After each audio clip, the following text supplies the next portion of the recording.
Hi, I'm Angified. I started Angified Presents. We share the love of music. It has been medicine and therapy. Nothing else worked. It has saved many of us. With mental health, we need to open our eyes. Hurt people hurt people. We ask that you listen, comprehend, and relate with your ears. Form that heart of unity and one. We share on this stage. Statistics, feelings. And ourselves. We stand with the belief to be you, to be heard, and to be original. We all may be different, with opinions and beliefs. At the end of the day, we are all brothers and sisters. We are family. We ask that you join us in a magical journey with artists from around the world. Open your minds, let in the love, and listen with your hearts. We all want a better tomorrow. Be one. Communicate and look out for one another. And then, and only then, will you find the world.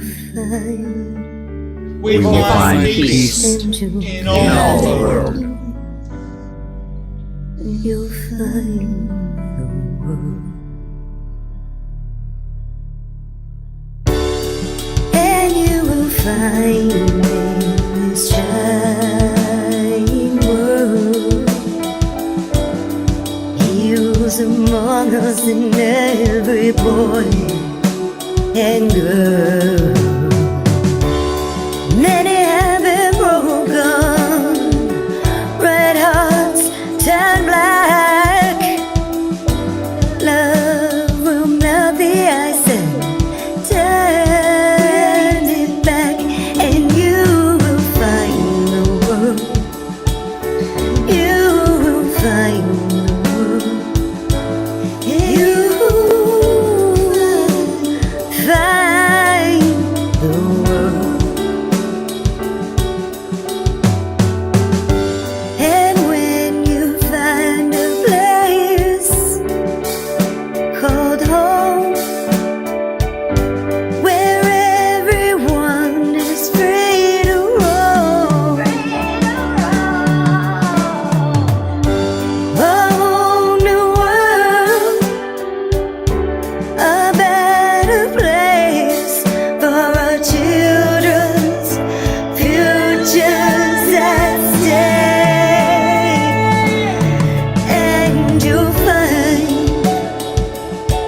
with music in your soul, laughter in your hearts, together we can grow a better place, with love in our soul. And you will find, together we can save it all. And you will find, a place called home, where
We cover digital audio workstations and music tools. We explore theory, gear, and 82. How to arrange, compose, and the art of arranging. Taking a look at AI and how the times have changed. On a PC or a Mac and even with a mobile device, we'll be talking about it all every Thursday night. From software to plugins and synths that entice. Dive deep into tech and let creativity take flight. Talkin' IT. We're talking IT. Come and join in and have some fun. It's highly educational with a lot to learn. From bedroom producers to seasoned pros, we're breaking it down so knowledge grows. Whether you're a DJ or a beat making wizard, we got the tips and tricks to make your sound sizzle. Mixing and mastering, that's our jam. With the tutorials and tips on how much rev. Get the best quality from your setup and gear. Tune in every week and lend us your ear. We're talking IT. Come and join in and have some fun. It's highly educational with a lot to learn. We're talking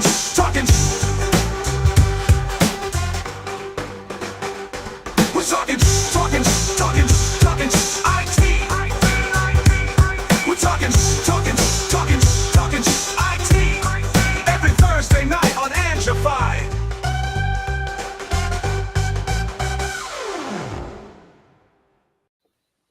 Ho, ho, ho.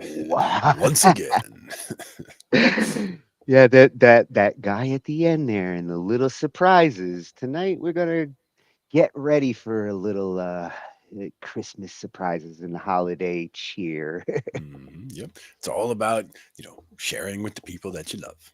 Yeah, and at this time of year, it's kind of a tradition for us to take a look at some good gift ideas for those musical friends and family that you have, and what they might like in their stockings.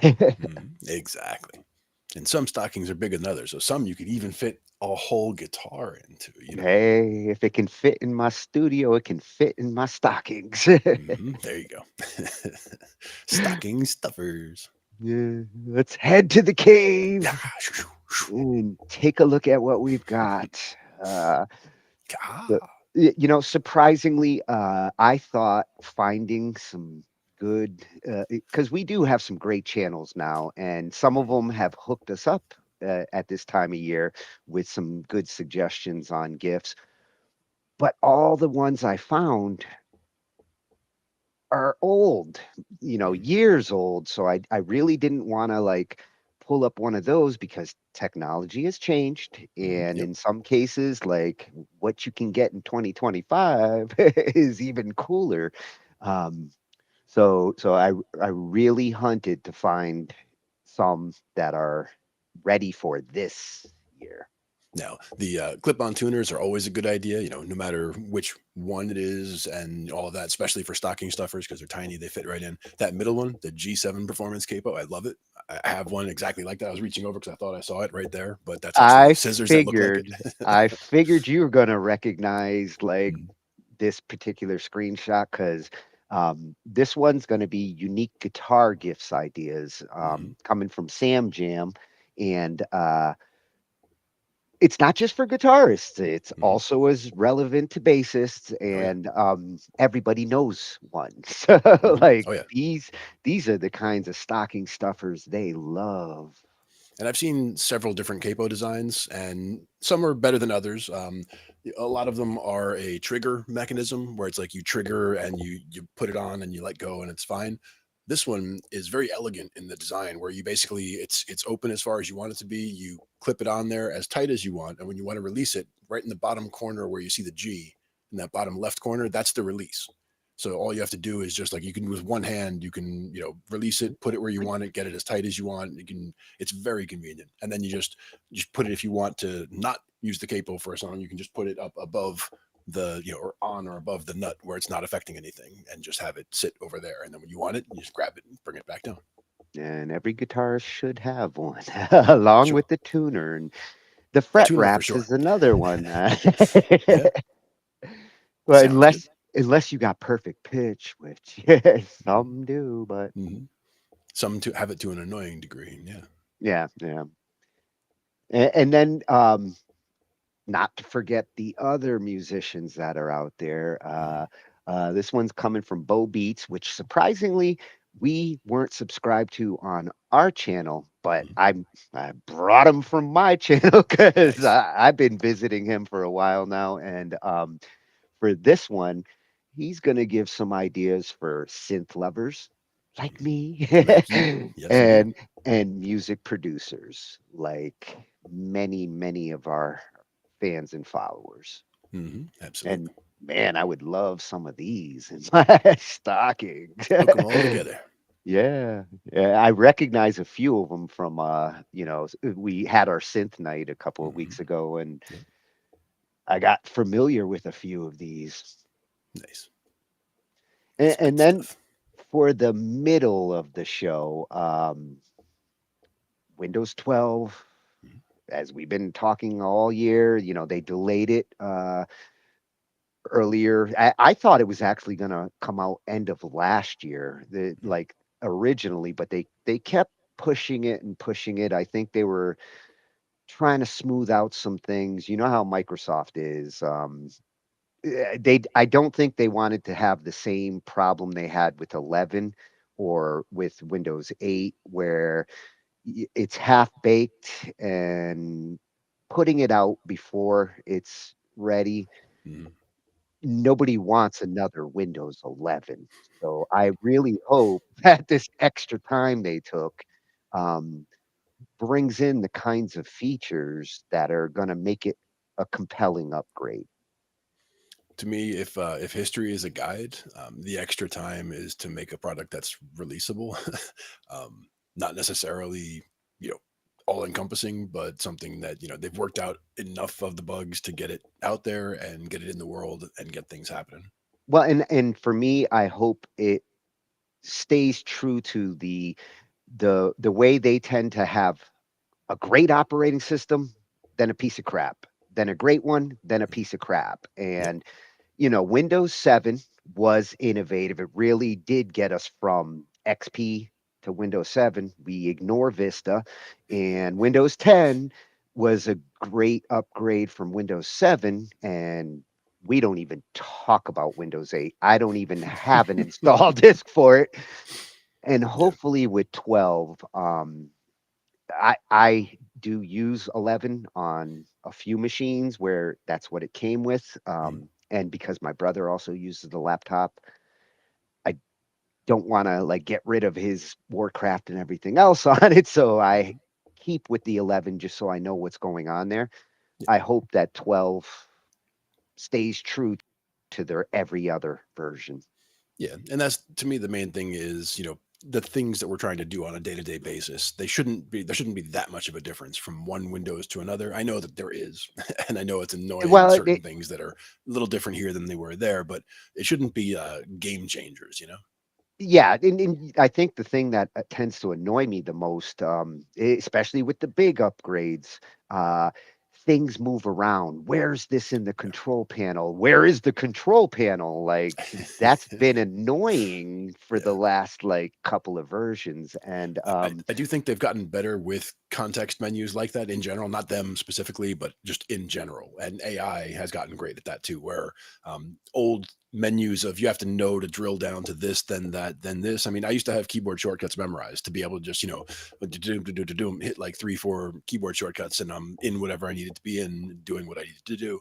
But it's all different when you have to click here, find that. Oh, now they moved it over here. You have to drill click on this one, down, hit the drill drill down down. menu. They're trying to like organize them and categorize them, but in doing so, things that used to be like control panel, boom, is now like this new control panel settings and which category and where on the left and oh now where do I get to the advanced properties, having to go 6 or 7 clicks to get to something that I used to do in 2 does get annoying, especially something that like you go to a lot, like display settings and certain things, power settings. I flip back and forth. I don't want to have to go through that many clicks multiple times a day. Exactly. And this is a freshie for us on the channel, Jorai Laurencio. Um, I went with him here because, as far as the Windows 12 coverage, he's really doing a good job of covering it throughout the year. As Microsoft kept this one tight to their vest. In past versions, they were putting out betas and getting testers. This one has been a little different for them, and we are going to see AI getting implemented, certain things that might be features Mhm. that might be compelling. And I like how he covers the things that are what I want to hear.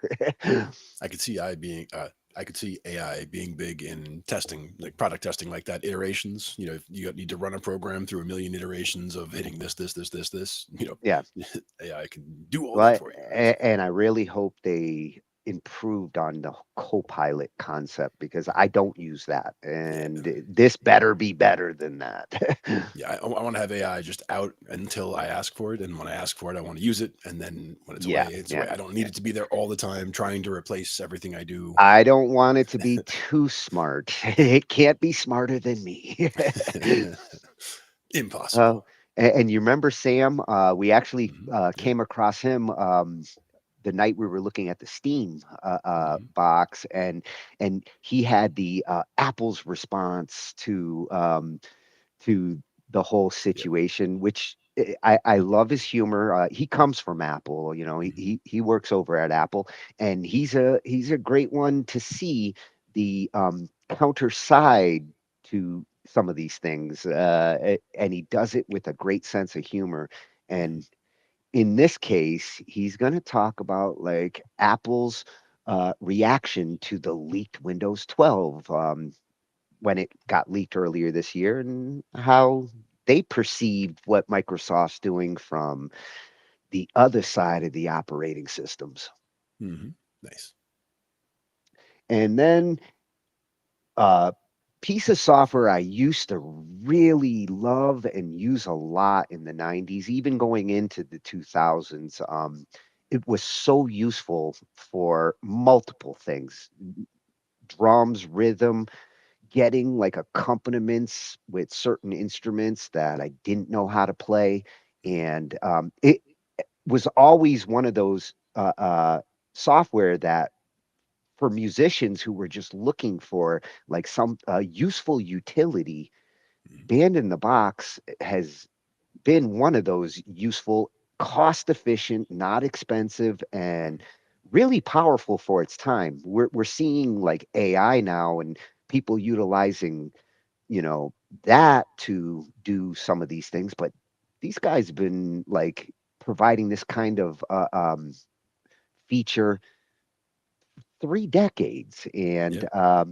come to find out, they got 2026 on the way. They've redesigned the interface, added some additional features. AI is now getting incorporated into it, and I wanted to see like where this has gone, because I could see myself going back and using this for different projects depending on what I'm looking for. Yeah, I definitely knew people who used that a lot and talked about it a lot in the 2000s. I actually bought it. One of the few pieces of software I bought in the 90s that was worth every penny. Yep, exactly. Yeah, and that one's going to be coming from the mothership, PG Music, the ones who make it. Nice. And then to finish off, I love Sanjay C. I visit this channel like regularly because anytime he comes out with something new, it's always something that like I'm into and want to know more about the gear, whether it works or not. And he covered something here that I've been waiting and waiting, hoping for, the idea that a full wireless music studio. And Nice. will it work? And we've heard the promises in the past with different wireless technologies, and um, he's going to show us one that's newer. It does incorporate certain aspects of wireless technologies we know, but it does have a little bit of a proprietary approach to accomplish something that has been a problem with music wireless. And if anybody's going to test it, and if I'm going to take anybody's word on whether it can live up to the hype, Sanjay is the man. Right. And he's got the keyboards just like you like. Yeah, and actually that Roly, I I've got my eye on a couple of their products after some of the reviews we've seen this year.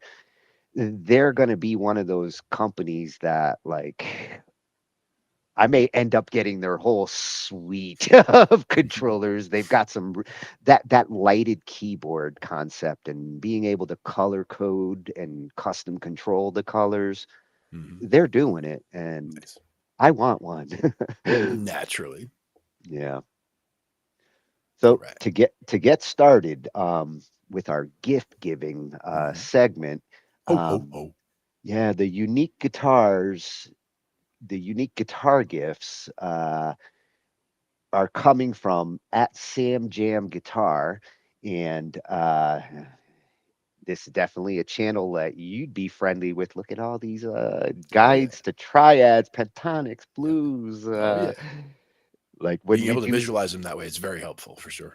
yeah, when we do our guitar nights and our guitar theory, especially, these are the kinds of videos that kick ass. So at Sam Jam Guitar is going to be showing us some great gifts, cost efficient. Like you don't have to spend a lot to make your guitar friends and family happy. And a lot of these are must haves for guitars. If they don't have them, especially if they're just starting out, uh, some of these gifts are great for getting them going. Oh yeah. Like I said, a tuner is always welcome. Even the batteries for the tuner, like, stop in at the hardware store or whatever, get yourself a little CR232 coin battery. Yeah. Oh, you should have a couple of those in backup just in case, because even computers occasionally die The with motherboard. those. Yeah, right. That was a long time ago, but we used to replace those too.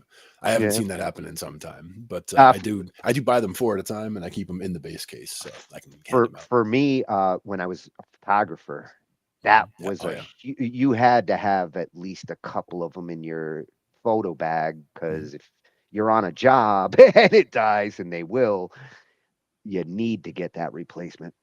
Yep. So Important stuff. let's see what to put in the guitarist stockings and bassists. Don't ignore the bassists. Yep. Exactly. Buying a gift for a guitarist is impossible, so I've made it easy. Here are the best guitar gifts this year, from affordable essentials to some really unusual gear they'll actually be excited about. As usual, I'm going to get rid of all the fluff and filler and just get straight to the point, so prepare yourself for a very quick fire list of things I think guitarists would love. First up, the D'Addario Eclipse. I have about 3 of these. They've got a big screen, well-lit LED, they're incredibly accurate and reliable. Grove Gear fret wraps prevent any unwanted string sounds when recording or doing difficult tapping passages, and while I always advocate good muting left-hand technique, sometimes this is just easier. Music Nomad's Grip 1 is a universal and all-in-one string winder, string cutter, and bridge pin puller. It's easy and comfortable to use and grips virtually all pegs. This slide extension nut fits over any guitar's existing nut. This significantly raises the action of any guitar, turning it into a slide guitar machine. And while we're on the subject, you should perhaps pick up a slide too. The D'Addario O-Port is made to fit most common sound holes in an acoustic guitar. It will provide a fuller sound with more volume, more clarity, and enhanced projection. This is quite an unusual one, but if you want to give your guitar a new lease of life, give it a try. Let's call this one Guitar Insurance. Shallow strap locks prevent your strap from ever falling off and causing that horrible scene on stage where you're scrambling on the floor wondering if your guitar is still in one piece or not. And they also kind of look cool too. If you're the kind of guitarist that's endlessly tweaking your guitar to make it as playable as possible, then you might want to consider picking up the Precision Setup Gauge Set by Music Nomad. It comes with everything you need to set up your guitar to a high standard, including a truss rod gauge, string action gauge, radius gauge, nut height gauge, and a 24-page instructional booklet along with online setup tutorials if you're new to the process. This Guitar Care Starter Kit by Music Nomad will keep your guitar looking its best. It includes a guitar detailer, fretboard oil, microfiber cleaning cloths, a Nomad tool set, which is for cleaning underneath and on top of strings to make them last longer and sound better. It also includes the Grip 1 winder mentioned earlier in this video, and an octopus wrench and screwdriver for tightening output jacks, control pots, tuning machine bushings and screws.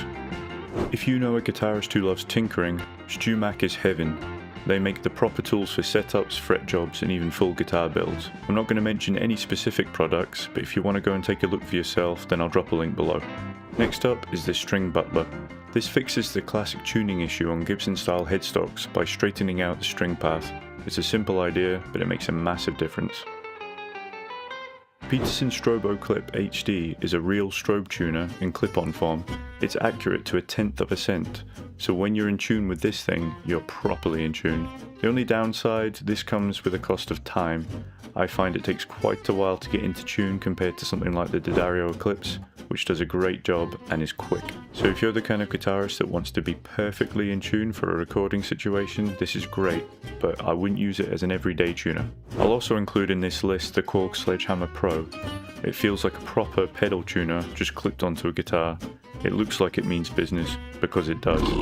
The G7th Performance Capo, in my mind, is the perfect capo. You squeeze the pressure on and it keeps your guitar in tune, so no more constant tweaks to the tuning once the capo's applied. Enough said. Having said that, if you don't like the more modern look of the G7th Performance Capo, you might want to give the Thalia Capo a try. You're not going to find a better looking capo on the market. The JHS Little Black Amp Box lets you crank your tube amp at home without blowing the windows out. It's a tiny box that makes your amp sound better instantly. This thing is magic. The JHS amp box sits in your effects loop and gives you cranked tones at bedroom volume. It's basically a passive attenuation control for your effects loop. It's super transparent, super useful, and stupidly affordable. The Vegatrem is basically like a Floyd Rose for your Stratocaster without fine tuners, locking nuts, or the extra faff associated with setting up a Floyd Rose.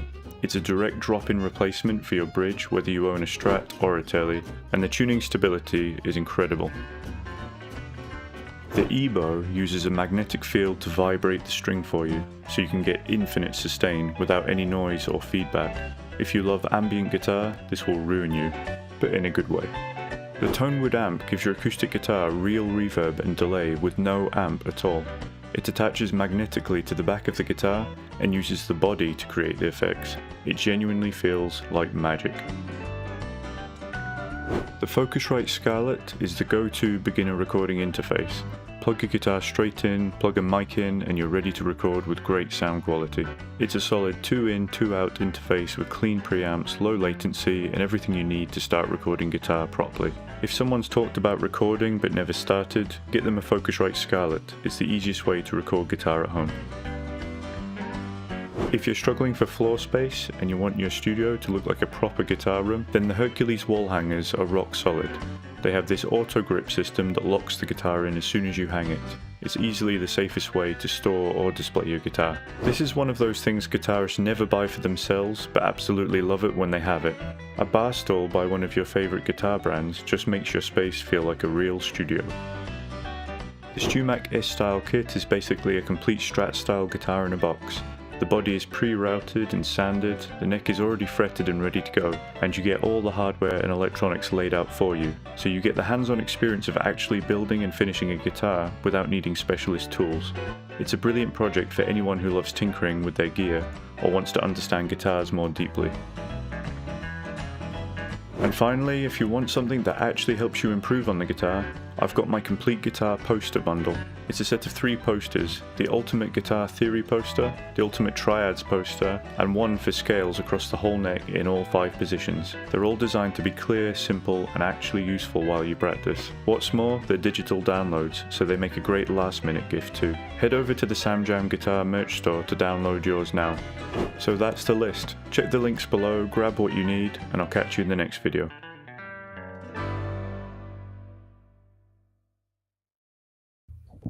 Nice. Oh, those charts. I've seen those charts before from you. You have indeed. I've made some of those charts. I have some of those charts. I've found some of those charts. There's a lot of those because a lot of it comes down to what makes it make sense to you, like when you're looking at it, right? So when And it I'm, is mhm, helpful to have it, like, especially as a poster, like if it's yeah. right there and you just reinforce your memory by seeing it. hmm I want to say at least 5 of the things they mentioned there I have like within arm's reach. Like the Schaller strap locks are on the SG. Like that's one of the things I definitely love. Those they lock the strap right on there, no problem. Never had to worry about it. The Hercules grips they're talking about. That's what these are right here. This is a stand that holds 3 guitars. So there's this one that you see here, and then there's Oh, also you got one of the fancy ones. yeah, and it has the other 2 on the side there, and all 3 can have the lock right into the grip there. So solid. I like that too. The G7 capo, the like all of that. Well, he did The seem tuners. to prefer that G7 Oh too. yeah, Like, nice that he gave some alternates, but you could tell he was, I like this one. yeah. And that alternate one, that is really about the look of it because like that one, if you have your signature color, like if everything is all about your blue guitar and your blue this and that, and you can get this capo with this really cool looking blue look to it. That's the main idea, but it's also an excellent capo. The main idea is that they've come a long way from what it used to be, a rubber band holding like a pencil across Yeah. the neck. Yeah. It's no longer something crazy like that. Yeah, and it's nice to see the EBO is still in that list of Mhm. useful, because you really can have a lot of fun with that. I've seen some guitarists who have done some creative things with that little knickknack. hmm I really like the one, the little black box that you can basically use as an The- attenuator for your pedals. Oh, I Because thought I you were know talking about the several. acoustic That's cool too. amplifier, Yeah, because that one I was like, man, I wish everybody who had an acoustic got one of those. the one that attaches magnetically. I saw that once before, and I was like, "That's awesome" because it doesn't require modifications in the guitar either, Yeah, because it just hangs on there like that.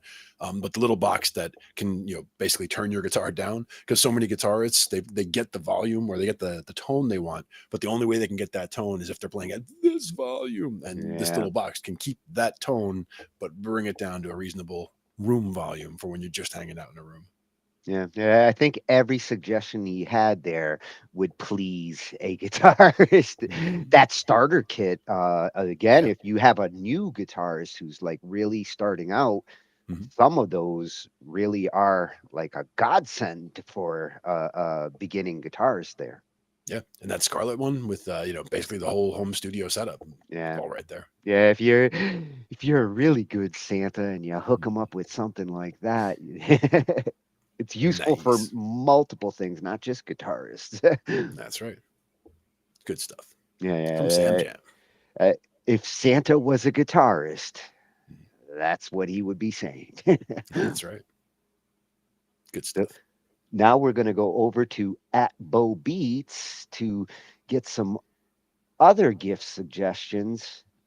In this case, from well, yeah, 17 great gift ideas for synth lovers and music producers. So we didn't forget the rest of the musicians out there. Mhm. Um, this is at Bo Beats, channel that I've brought over to our Talkin Shhh IT subscription. So now we're going to start seeing more of him. Nice. And I appreciate the channel over on my YouTube. That's how I found this in the first place. Mhm. Definitely. And he does cover a lot of synthesizer and music production gear. That's why I've been following him. hmm Very cool. But with this one, I couldn't help but like see some of these suggestions and things that he's gonna throw out, and some cheap and practical in some cases, which like musicians can be tough to shop for. Yeah. Sometimes it's over $100, and it Like depends on the musician. yeah. And like, if someone just say, "Oh, they're a guitarist, so I'll just buy them a guitar." It's like, you would need to know Yeah, what guitar they want, and like if they always talked about how much they wanted this guitar or that guitar, and even then it's still a very specific thing. You would want to involve them in the process of getting the guitar. I almost included a complimentary video that was gifts that guitarists don't necessarily like, and that was actually like right on the forefront of it. Is strangely enough, don't buy them the guitar unless you know like that's the guitar that they want. Exactly. At that level of gift giving, which is awesome, you definitely want to check with the musician. Exactly. But if you get me any of these, I'd be happy. Happy, Tony. Yeah, let's see what would make me happy. Buying a gift for a partner, family member, or a friend isn't always that easy, especially when they are synth nerds or music producers. Every year I put together a Christmas gift guide to help you find something unexpected for that special someone. And go ahead and share this video with a partner, a family member, or a parent, because you're not here buying presents for yourself, right? A theme in this year's video will be products that are going to improve what's already in the studio, and there will also be a special guest that will showcase a really cool and unique instrument.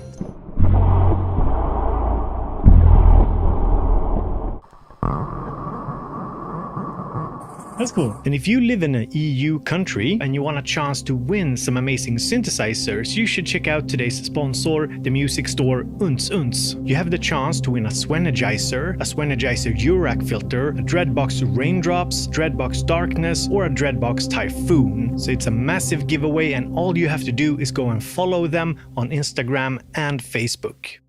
My number one gift suggestion this year requires you to do a little bit of sneaking into the recipient's studio. What are there on the walls? Is there nothing on the walls? Is there egg crates, foam tiles? If there's no thick rectangular thingies on the walls, you should buy that special someone absorbers. They should not be made out of foam, as foam generally speaking has pretty bad acoustic properties. Instead, you want something like this. These are usually made with a wood frame and some sort of high density insulation material inside. If you're just a tiny bit handy, you can fairly easily make them yourself. Just build a wooden frame, fill it with insulation, maybe some plastic around it so no material gets loose in the air, maybe some fabric around that. There are plenty of great tutorials on this online. If you want to get something that isn't just affordable but also a piece of history, get your friend or family member a theremin. It's a synth from the 1920s, and this one from Stylophone is actually really inexpensive for what you're getting. And it's also a really fun synth to just play around with, but don't expect to make any full songs with it.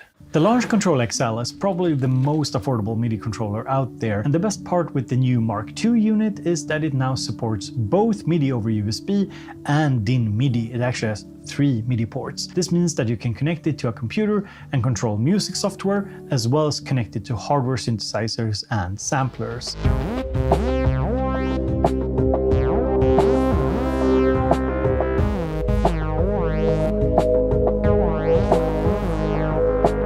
Here's a super affordable gift idea, headphones hangers. I use them all over the studio and in my home office, and they just attach to a table and you can put your headphones there. Super useful. Modular synths are synths where you connect the individual parts of a synthesizer together yourself. And modular can get expensive fast. Enter AE Modular. It's a modular synthesizer system, but affordable. And getting a small modular system as a Christmas gift is equivalent to getting that Lego box that you always wanted as a kid. And I'm happy to say that a lot has happened since I first reviewed AE Modular back in 2019. There's new sturdy black front panels, there's new metal cases which allows for inserting modules without a screw. They're called quick swap cases. And there's also a new micro module format, think like 1U for Eurorack, but instead for AE Modular. And they have also developed their own IMDI, which is like internal MIDI, but for modular. And my suggestion is to buy either a complete AE Modular synth, there are a couple on their website, or something like this. Here we have a case, we have a master module, it handles MIDI in and out for one voice, and you also have audio I/O, and then you add on an oscillator, a filter,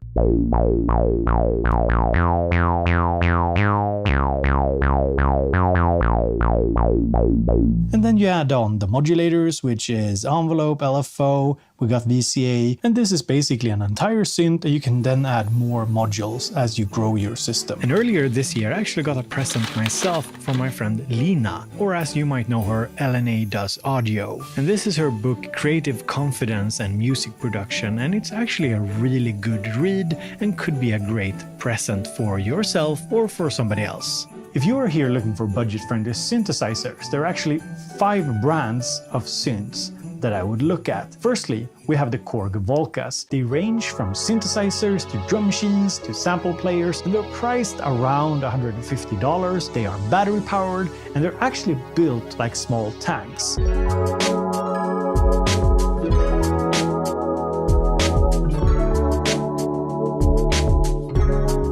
Then we have the Teenage Engineering Pocket Operators, which range from arcade-like synthesizers to samplers and groove boxes, and they come in around $90 each.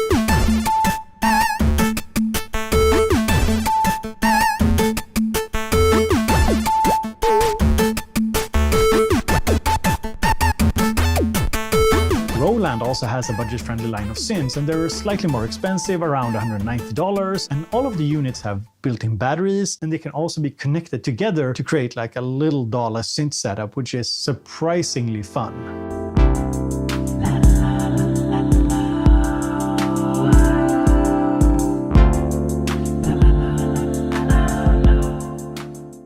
Then there's the Behringer Minisynth series, which I have personally little experience with, but the guys at my local synth meetup actually recommend them, and they're quite affordable at around $100 each. And last but not least, if you're looking for affordable synths, we have the Sonicwire Liven series, which range from synthesizers to samplers. And I'm not a fan of every single model, but the Ambient O or Ambient Ö, as we'd say it in Swedish, and the Lo-Fi 12 are 2 of my absolute favorites.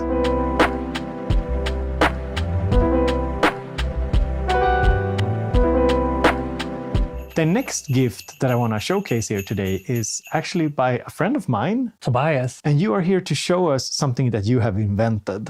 Yes, indeed, Bo, and thank you for having me. I'm here to show you the tabletop humbucker. So it's a humbucker in a desktop format, a pair of pincers,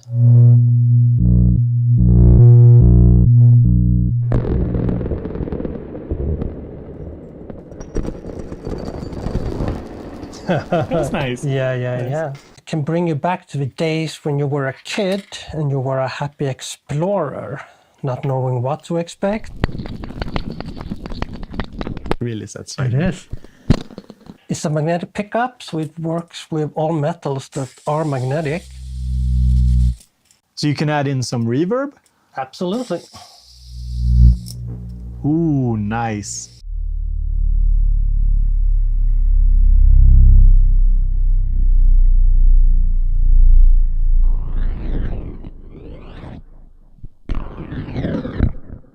Spinning things is awesome.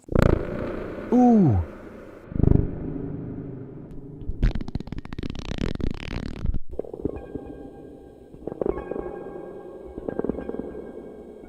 I'm gonna get a bowl.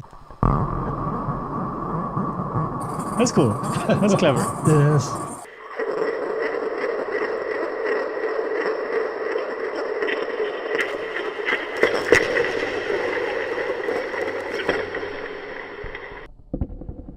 Now we have a big playing surface.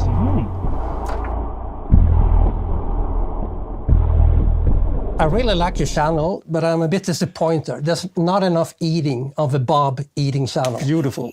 And last year I recommended buying tickets to one of the many synth events around the world, for example KnobCon or Superbooth, or maybe SynthFest in the UK or France. And I promise you, taking a loved one to a synth event, it's a fantastic gift. Another series of mini synths that I want to recommend are the Castle synthesizers and effects units. Bastel just released the Castle 2 Alchemist, and just like with the other Castle models, it's all about patching together crazy sounds.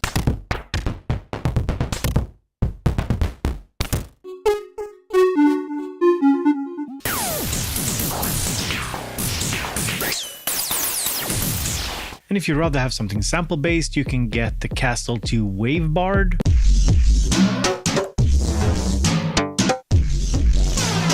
Or you could should get the Effects Wizard, which is a really good gift because it works with basically any synthesizers.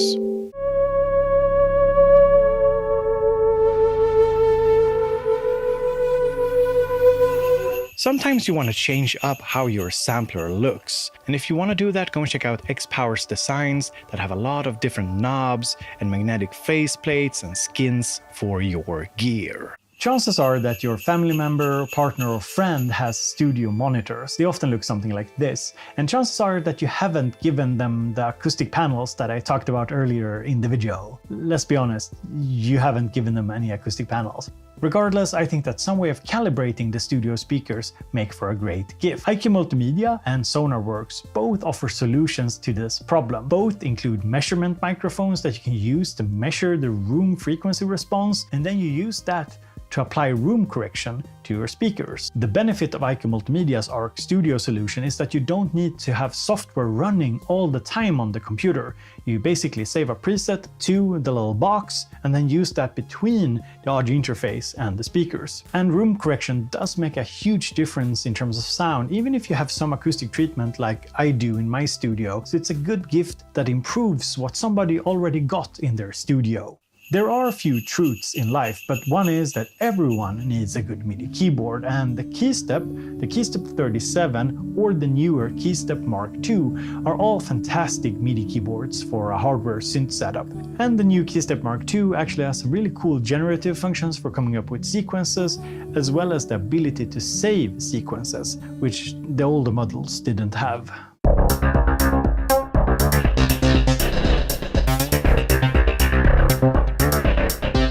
If you're looking for an ECW and a not so expensive gift, you should get a patch bay because everyone needs a patch bay. DF Audio is a company that I personally like, and they make several different patch bays. There's, for example, the big one, the mini bay with 40 patch points and normaling.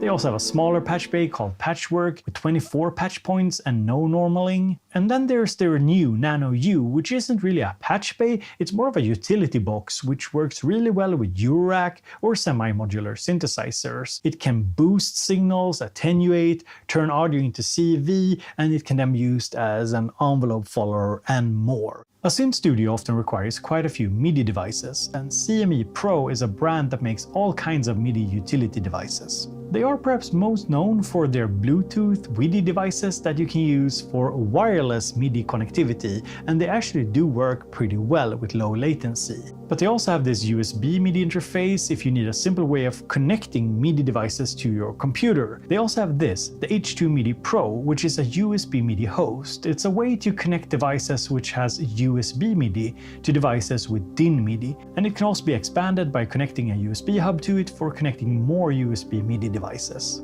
They are also soon releasing their H12 MIDI Pro, which is a tiny MIDI interface with 6 TRS MIDI in and out ports and 6 USB MIDI ports. Now, while this device won't be ready to ship in time for Christmas this year, it could be worth checking out, especially if you're watching this video at a later point in the future. If your family member or partner or friend has a lot of headphones, IQ Multimedia also offers this little thing here. It's a portable battery-powered box that corrects the frequency response of your headphones, and it works just as well for studio use as for hi-fi listening situations. Just plug in your headphones, load up the preset, and then the box corrects the frequency response. And I think that this is just one of those gifts that you can't go wrong with because it enhances what is already in the studio.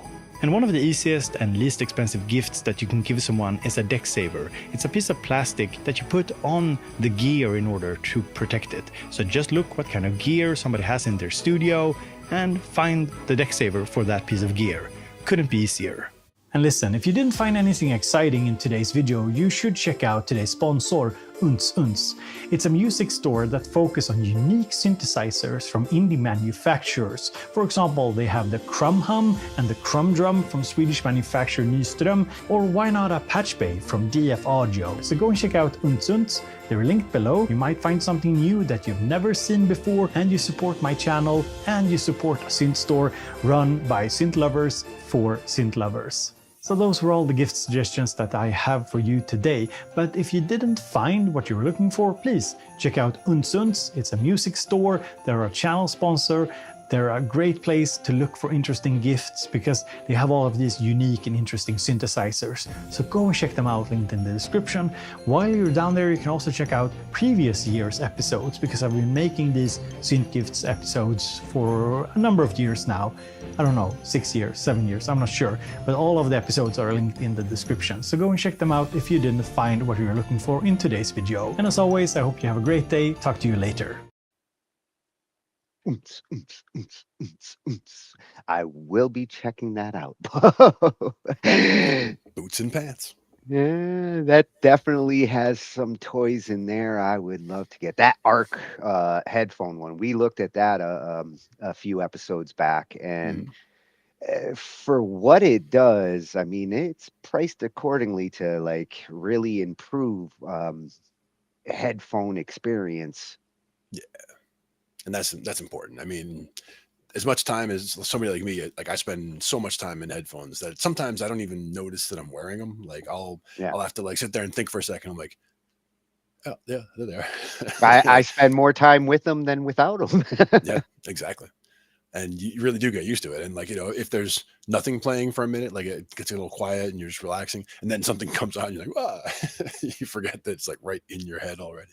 Yeah, and he did give some great synth recommendations, but I especially liked on the sound production side, sound reinforcement, and some of the toys there. We also looked at one of those earlier this year that, you know, to measure like where the best place to place things like speakers, and awesome gift if you have like a loved one who gets you one of those, or you know, that sound reinforcement for the room. That's another thing that like you definitely would have a loved one love you more if you hook them up with some of that.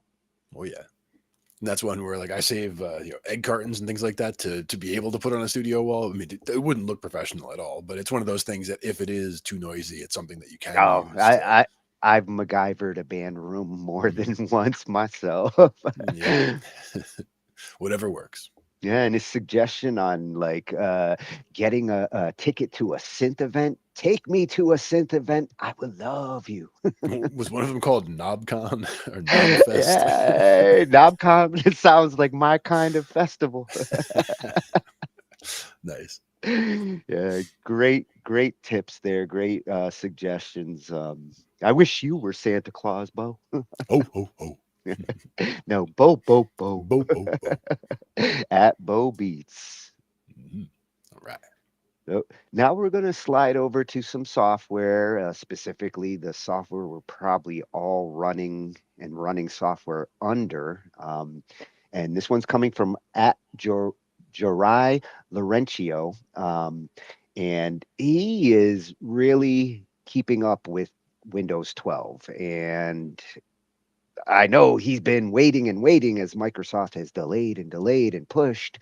But, you know, he's keeping at it. And with this one, he's going to be showing us, you know, Windows 12 has arrived. I mean, it's not officially out yet. It's still, you know, in beta mode and getting it to the early developers first. But the features and the things that are coming with it are no longer a secret. And he's going to show us like what to expect with this new version of Windows. Nice. And I really do hope it ups the game from 11. 11 to me was not a game changer in some ways. Like I felt like I was going backwards with 11.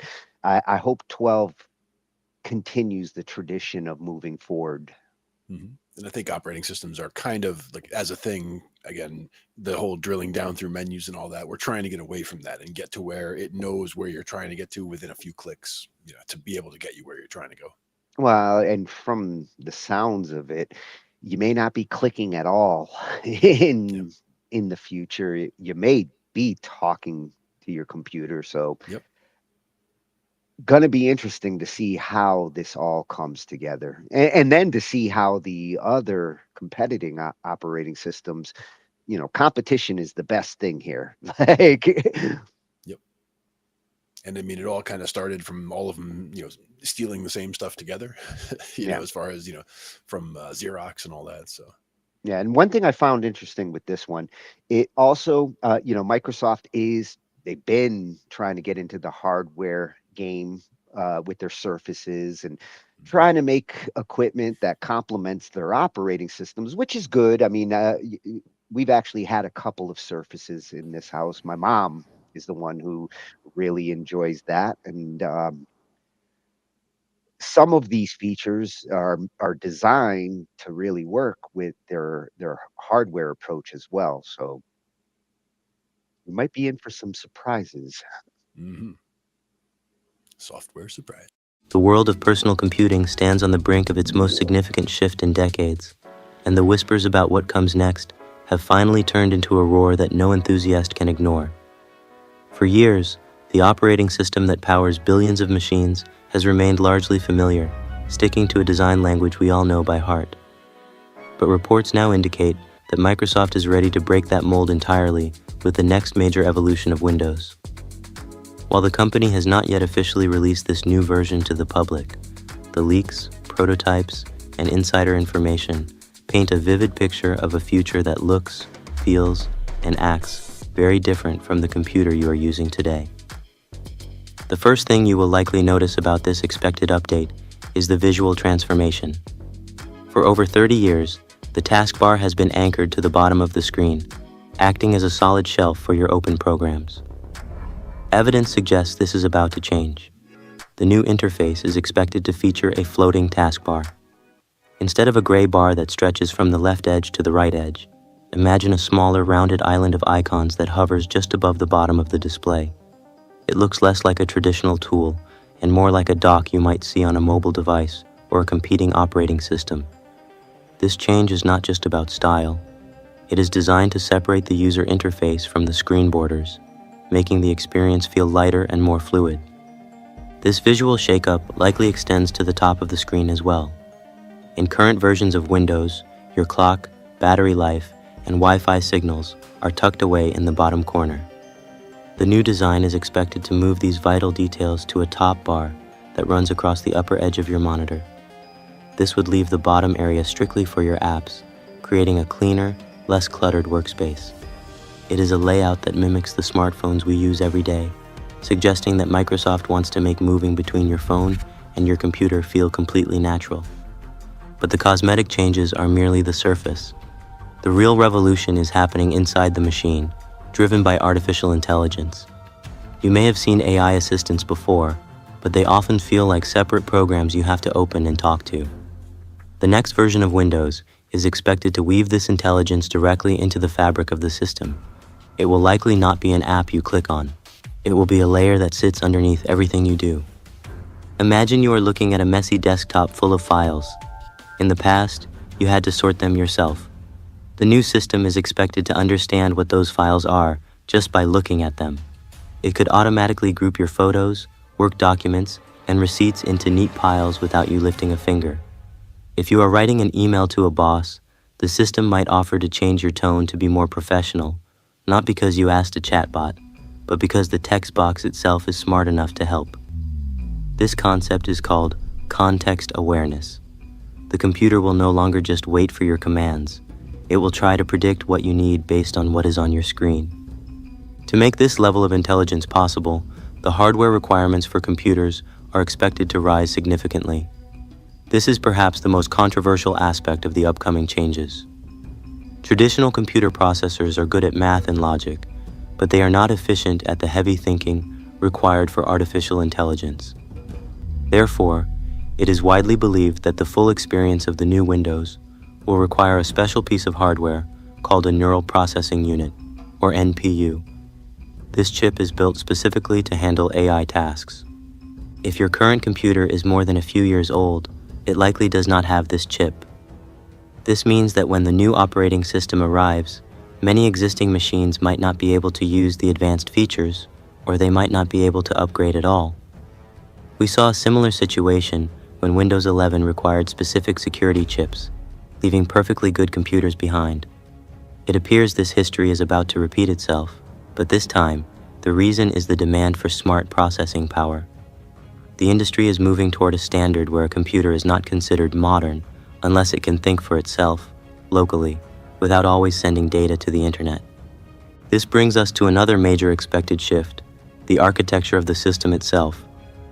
For decades, Windows has been built in a way where the system files and the user's data are somewhat mixed together. This is why installing updates can take so long, and why one bad program can sometimes crash the whole machine.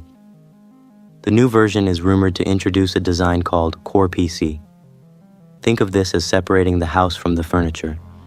In this new design, the operating system lives in a locked, read-only section of the drive. This means viruses and accidental user errors cannot easily touch the core files that make the computer run. It also means that updates could happen in the background, almost instantly, because the system just swaps out the locked section for a new one without disturbing your personal files. This is how mobile phones handle updates, and bringing this technology to the desktop would be a massive improvement in stability and security. It would make the computer harder to break and much faster to fix if something does go wrong. Gaming is another area where we expect to see substantial improvements. The integration of AI isn't just for work. It can also be used to make games run smoother. There are rumors of a feature that uses the NPU to upscale graphics in real time. This means your computer could draw a game at a lower resolution, which is easier for the hardware, and then use AI to make it look sharp and high definition instantly. This technology exists in some expensive graphics cards today, but building it directly into the operating system would make it available to everyone with a compatible chip. It could allow thinner, lighter laptops to play heavy games without overheating. The focus on hybrid computing is another key pillar of this expected release. Microsoft has been building massive cloud servers for years, and the new Windows is likely designed to bridge the gap between your local PC and that cloud power.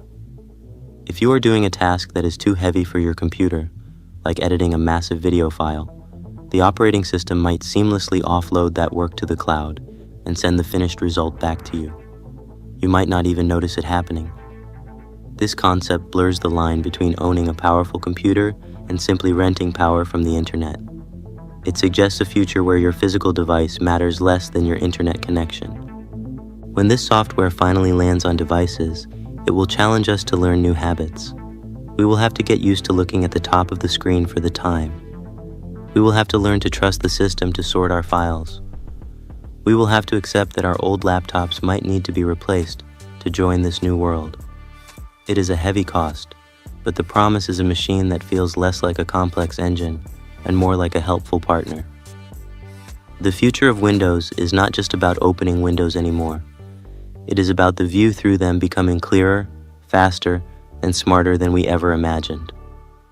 This transition will not happen overnight.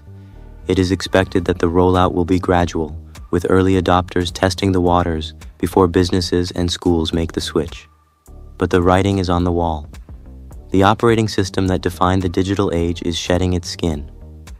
Whether you are an enthusiast eager for the latest tech or a casual user just wanting to check email, the changes coming are going to reshape your digital life. The floating taskbar is just the first sign that the ground beneath our digital feet is moving, carrying us toward a future where the computer knows what you want to do before you even click the mouse. Predictive computing. Great coverage, Jorai. He brought up some interesting points there. Now I do understand why they've been slowly getting to this and not rushing it. Just like with Windows 11, where certain security implementations in the hardware side that we see in the BIOSes now became a necessity in order to run that operating system. That AI chip that they're implementing is going to be an important thing going forward with these features. You're really not going to be able to like use your old hardware. Yeah. And it does sound like it's going to be another whole round of obsolescence there for any machine that doesn't have a neural processing unit, which, it's, you're asking for new features, you're asking for powerful things to happen from a local I- machine in that might be getting older. So in this case, I'm more in agreement than disagreement there. Like a lot of times when it comes to the obsolescence thing, and I'm more on the fence with certain things, but the GPU was one that like started to become a requirement as the UI got more advanced. Um, these things are going to be kind of important and hopefully will revitalize hardware sales in a way that we haven't seen in a long time. Mhm. Now, instead of making it where you literally can't install 12 on a machine that doesn't have a neural processing unit, it would be better if it was just, you could install it, but it just doesn't have any of those kinds of features enabled. It's still, Yeah, the shell still works the way it should. and sometimes you can get away with that, just by limiting the features because you can't utilize that hardware. But It sounds like the operating system itself, the whole interface design is kind of dependent on that. So, yeah. yeah, yeah, and there are some interesting features that they're going for here. Clearly, Microsoft is trying to like merge the mobile and the desktop mentality in a way where you get the best of both worlds. A lot of people have gotten comfortable with the mobile approach and the mobile mentality, and certain aspects of this are heading that way. And there's a reason why I still like to use my desktop and the workflow that I have there. So I hope it's a happy medium and I'm not forced into more of an environment that I prefer to stay away from. Yeah. And again, I mean, it's not surprising to see the kind of the mobile and the desktop worlds kind of combining, because they do see people's time split between the two. And the more they can blur that line and make it seamless to go back and forth, the more they're not losing market share to the other. Yeah. The other part of it that I thought was interesting in their approach is that that updating process, Yeah. something that everybody bitches about since Windows started doing updates way back with XP. Um, I really haven't liked the way Windows 11, because I always like to control my updates. Like I don't want automatic updates. I want to know when an update happens because if something weird happens afterwards, uh, it's not so much for my equipment. Like I'm happy to do it manually, and if I have to troubleshoot it afterwards, it's my own equipment. When you're dealing with clients or parents and you're the one taking care of their computer and things, and they call one day and like, I don't know what happened. I just rebooted the computer and now everything's weird and not working. A lot of times it was because of a forced update that they weren't aware that it happened, but us as the techs are like, oh, geez, did you get this last service pack release? And that's probably why. And Or it could even be that they just hadn't rebooted, in a year and a half since the last time they got a major update. And yeah, so when they did, it went into all the updates all at once. yeah, that's the other. And sometimes there's something to be said to not rebooting a lot, and other times, yeah, it's better that they actually shut down every night and like I know I've had machines that I didn't reboot for years. I mean, I did, but at the same time, they were always on. Yeah. It'd be like a once a month or, a couple times a year, on its birthday, Yeah, is when it gets a reboot. yeah, and that predictive thinking from the AI side of it, and like, oh, you should organize this way, and let's keep your desktop like free of clutter. I mean, granted, I love the idea because I've seen desktops from hell, but um, I'm already organized, so I don't know if I would appreciate that as much if it starts to get in the way of my own organizing. Hopefully, it's smart enough to learn and realize like this is how I organize my files and not try to become that annoying cleaning lady that comes in and starts moving my shit all around the room. Yeah, for me, I've already fully adjusted to the having nothing on the desktop. I just like, an Yeah. image in the desktop that changes randomly, over time, and look up and minimize your game or whatever app you're using, and boom, nothing. I don't even show my desktop icons. I Yeah, stopped doing exactly. that back with Windows 7 when the taskbar had the little feature to add little menus down to the taskbar. Oh, yeah. The desktop is a menu, Yeah, and if you that's what I put used to it do. down at the taskbar, I can see everything in it with one click Mm-hmm. without having to look at the mess hiding behind my windows. And considering how few or the low number of applications that I use on my computer on a daily basis, like I just basically pinned everything down there, and anything Yeah. I want to launch is just I hit it when I want it. Yeah, And that's just it. Like, the taskbar, at least with the pre Windows 11, the taskbar gave me enough space to put my 7 to 10 constant running programs that I always need to launch right there in the taskbar.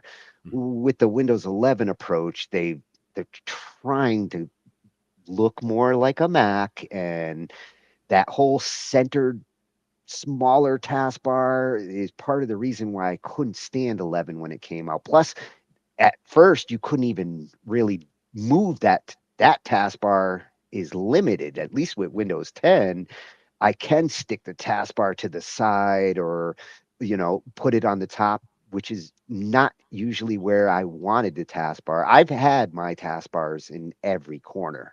I've tried them in every corner. I did for a while. Left was I actually hate this taskbars on the sides. I think they uh look ridiculous on the sides. there was a time, especially when I started getting into multi monitors, where it it became useful, and you can actually get more. If I had a lot of pinned programs, the left was useful, but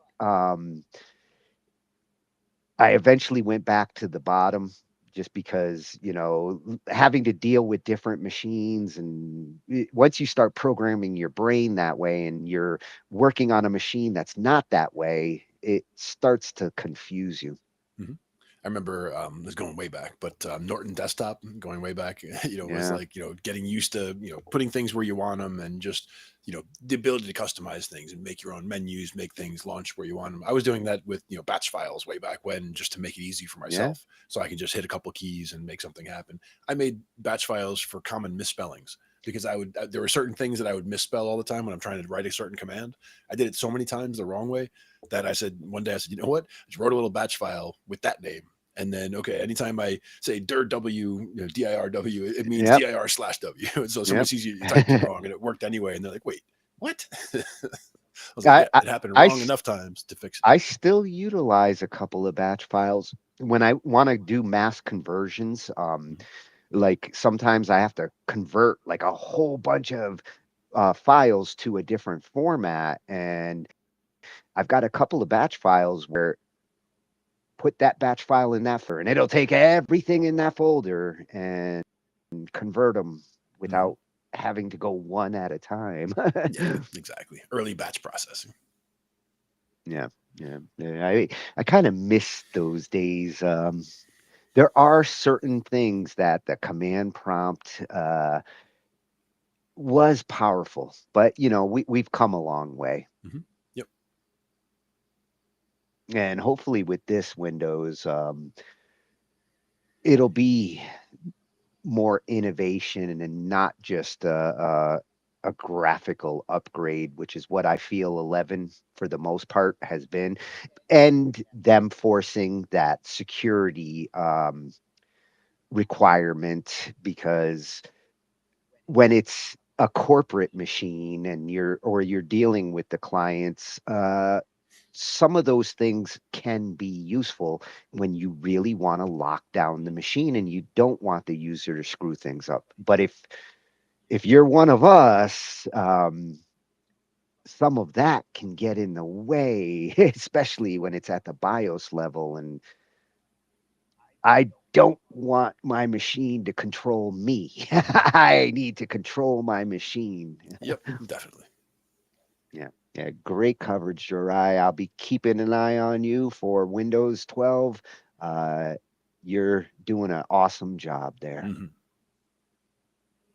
And to look at the counter side of Windows 12, because you notice they were definitely, Microsoft is trying more and more to incorporate those OS 10, which is no longer OS 10, but the Mac OS approach, and putting things up at the top the way that you see over there, and some of the aesthetic designs that Apple does with their interface. You can see like how Microsoft is taking a lesson from the Apple side of things, which isn't a bad thing. A lot of it, I don't mind it working more that way. And some of it is smarter. A few things I don't care for, like the minimize, maximize, close approach. That always pissed me off because if you're on Windows and your buttons are over here and they're colored, it's not like you see the little minimize icon. I always felt like the control of the windows, Apple was confusing. And why they chose to put them where they did, I think, was just to be different, not necessarily because it made more Well, it's sense. not necessarily just to be different. A lot of times it's just to not get sued. I mean, you can't have it be the Yeah. same in both places. It's kind of like we talked about with the controllers for the Xbox and the PlayStation and the thumbsticks being in different locations. Not because it made sense, but because if they did it the other way, it was going to be a big bad lawsuit, most likely. But when it comes to setting standards, especially when it UI standards, I, I would hope that the courts and the lawsuits, they understand the importance of consistency for standards more so than aesthetic designs. Certain things like where buttons are in an operating system shouldn't be a Well, the lawsuit. question is, did somebody patent it? Did somebody patent a button being here looking like this? And if they did and somebody else tried to Well, do it, and that's what it and comes down to. should they be able to patent something like that? That'd be like saying I'm going to patent a deck of cards, and it's not going to be, you can't use hearts and clubs and diamonds. Eh, you can have a different deck of cards from a different brand, but if they're going to follow the standards, Is it then going to they're be going to be clubs, they're going to be Is it going to diamonds, be they're going to 52 be cards? Are they hearts. going to be ace through queen? I mean, there are certain things that make it a deck of cards that need to make it, that need to be there. But yes, when it comes to design, everything, has to be a little different when they have competing things because it can't all be the same. Otherwise, there would be lawsuits for sure. Yeah, well, and the things that need to be different versus the things that make a standard versus the things that are not necessarily like industry standards would be what I hope they pay attention to. Oh, roast tech battles and sees. Yes, Sam Time. He is the king of roasting tech. And he does a great job of it. He comes from Apple, so like they think different, and he's got a great sense of humor. So the way that he looks at the tech coming from his side uh, always makes me laugh. Ever since we found his channel, looking at the Steam stuff, I've been going through all these different things he covers, and um, it it shows me the funnier side of these situations. I don't have to take some of this tech situation like so serious, like, oh my God, this is gonna be bad, or this is gonna screw things up. He actually reminds me that it's not so serious. Yep. At the end of the day. Yep. And his tagline, Sam Time is probably the only channel on the internet not smelling the farts of the big tech companies. All right. And he does cover a lot of the different gear that's out there. So at Sam Time is going to be giving us the perspective of Apple as they reacted to the leaked Windows 12 earlier this year. All right.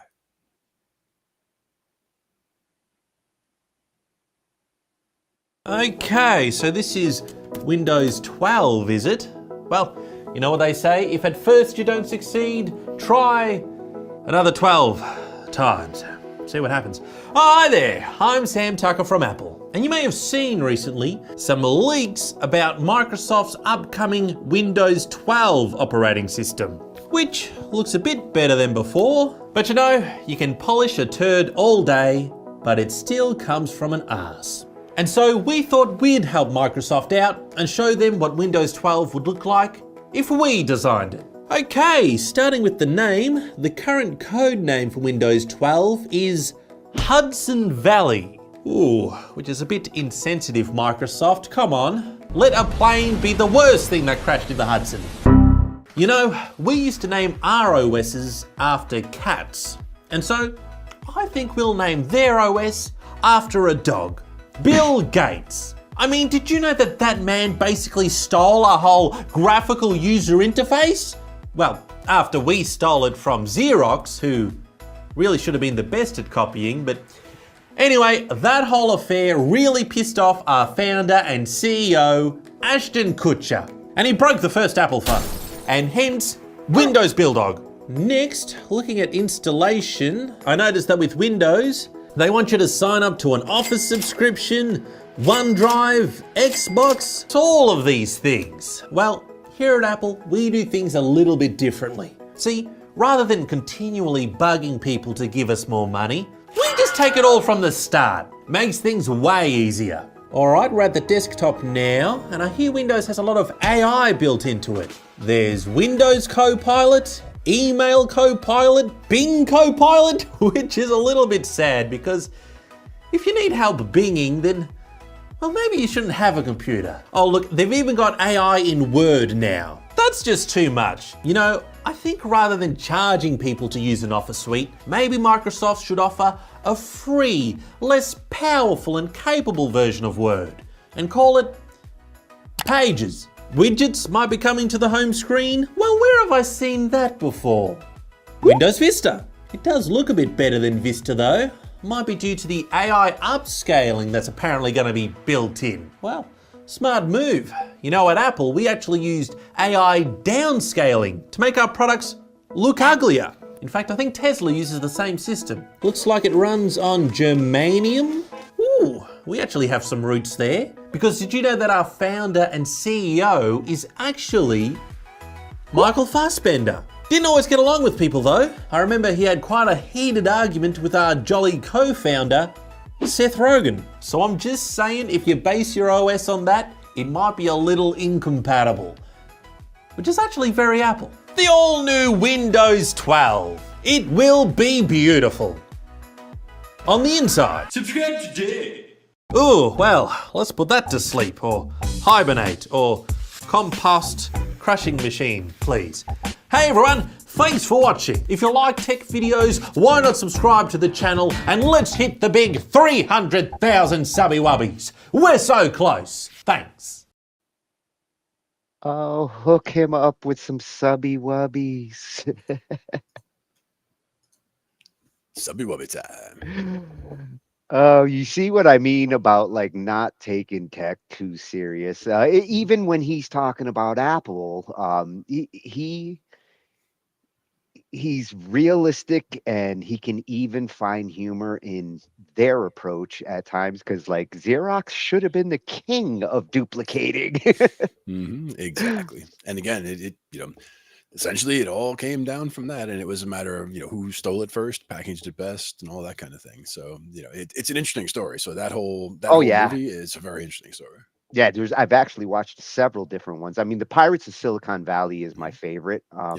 But seeing it from the Ashton Kutcher movie and some of the other ones, y- the story doesn't change. It is pretty consistent, and yes, they were copying each other. Stealing it is a strong word when you're talking building graphical interfaces at that time.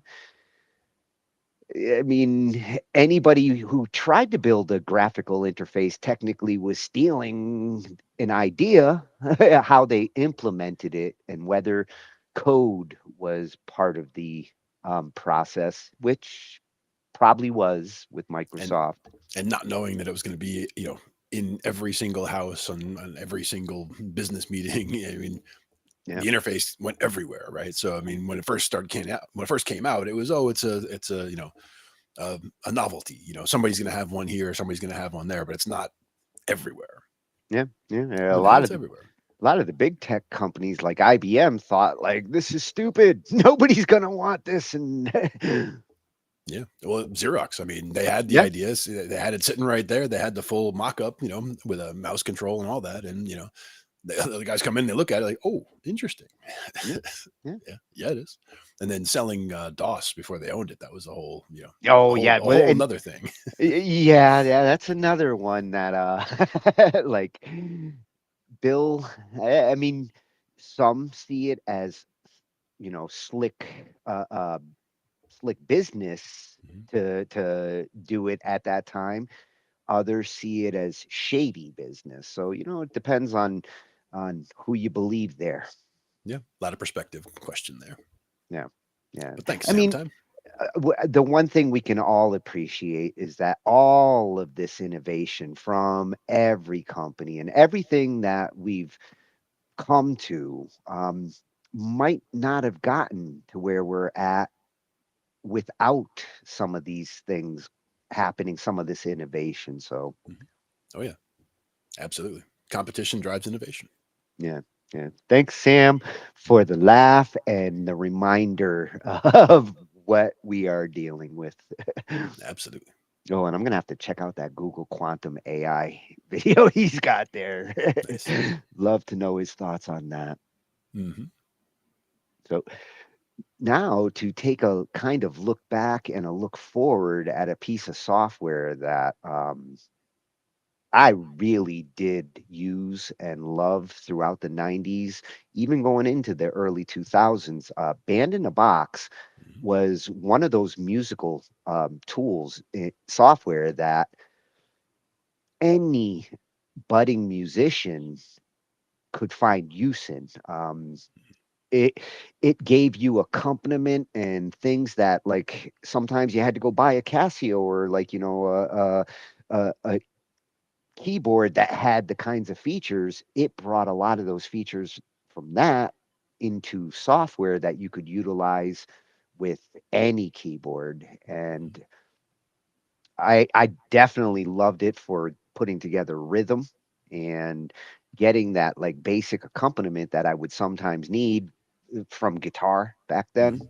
Yeah. Very difficult to pull off with a keyboard, but the way that they approached it made it very useful and powerful. Mm-hmm. Absolutely. And as I And said, I had friends who definitely swore by Band in the Box back then. yeah, yeah, I know a few who still have been using it. They've stuck with it all through the years. I kind of fell off in the early 2000s. I mean, I took a break from music first of all, which didn't help, but I was also shifting the DAW where I was going there, shifting equipment. Some of the features that I used to utilize with Band in the Box was now built into my keyboards. And, I shied away from it, but now seeing how they're bringing AI in, they've revamped the UI, and it's looking like this is going to be worth taking a new, fresh look for me at. Mm-hmm. Very cool. And we're getting it right from the source at PG Music Inc. They are pioneers. All right. Yeah. This one is our Band in the Box 2026 for Windows. Everything you need to know in under 8 minutes. Keep it to the point. Band in the Box 2026 for Windows is here. We've been busy and added over 100 new features, including a jaw-dropping, slick new user interface, incredible AI polyphonic audio to MIDI transcription and STEM tools, an amazing new piano roll, enhanced tracks and mixer with great new features, and more. And we've added an incredible collection of new content, including 202 real tracks and real drums, MIDI super tracks, instrumental studies, songs with vocals, artist performance sets, new playable real tracks, which allow you to customize the real tracks and real drums performances with the exact notes you want, new real drum stems, X Pro Styles Pack 10, and Extra Styles Pack 21, new all MIDI styles. There's also a Real Combos booster with new real tracks and real drums added to the Pro and Mega Pack, along with lots of new styles, including real styles that are brand new for our Ultra Pack users, in addition to our Pro and Mega Pack users. We have bonus packs with 20 additional new real tracks and other new content. So in total, an amazing 222 new real tracks and real drums are available. In addition, there are over 100 new reel styles that use the new reel tracks and reel drums. These include exciting new up-tempo soul horn section styles with a smoking hot rhythm section, blues galore with requested flat tire blues drums, great background acoustic blues soloing,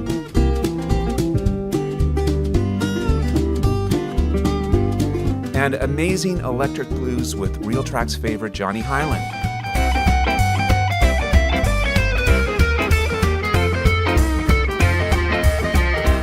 We have requested yacht rock styles with that slick classic sound.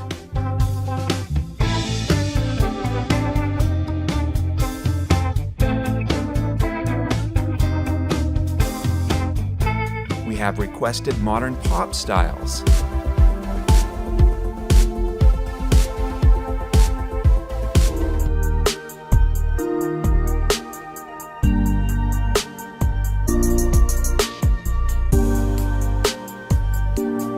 We have funky country guitar and more with Brent Mason.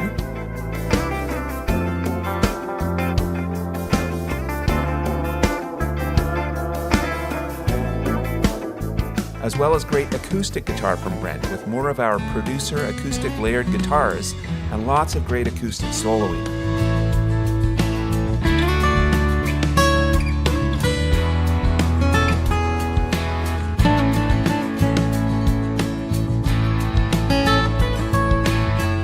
We have new songwriter guitar styles,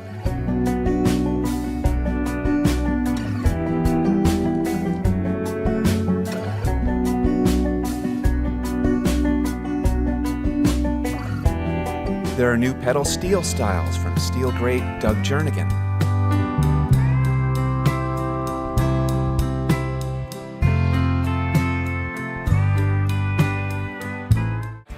New country pop styles with a Real Tracks First, soloing with a TalkBox emulator.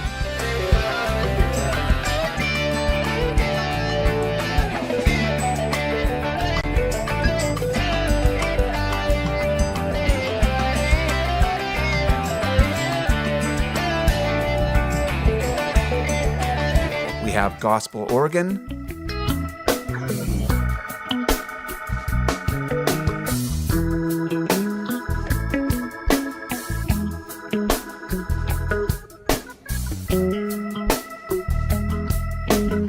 we have new soul jazz styles, including fast funky styles,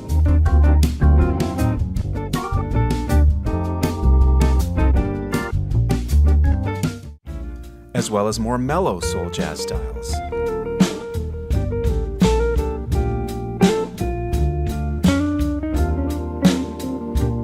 We have muted trumpet jazz soloing, as well as new brushes jazz drums.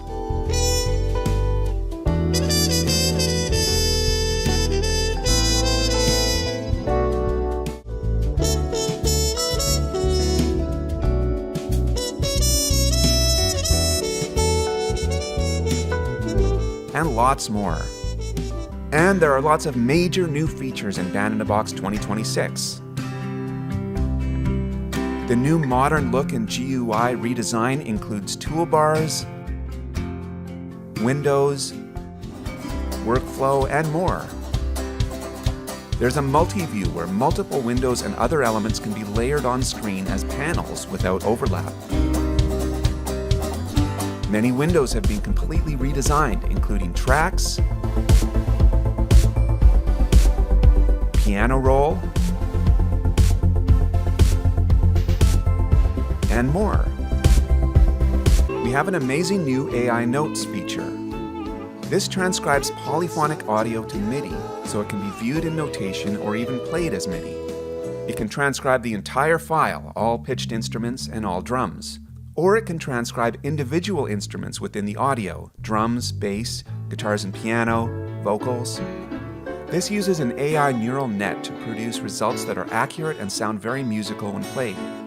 Simply choose an audio file, MP3, M4A, WAV, etc., of your favorite band or pop song, and then choose the instruments that you want to transcribe and destination tracks for MIDI. You can get transcriptions of the instruments, bass, drums, guitars and piano, and vocals, which you can play as standalone tracks or view along with the audio of the song. This is a great way to learn new songs, as you can watch the parts play on piano, keyboard, or guitar fretboard. Any purchase of Band in a Box also includes the Band in a Box DAW plugin with new features for 2026, which can be used in the DAW of your choice, such as Pro Tools, Reaper, and many more. And we also have a brand new Android version of Band in a Box, allowing you to generate MIDI and reel styles on your device, included free with any purchase of Band in a Box 2026 for Windows. You're sure to love all the great new content and amazing new features in Band in a Box 2026 for Windows. But wait, there's more!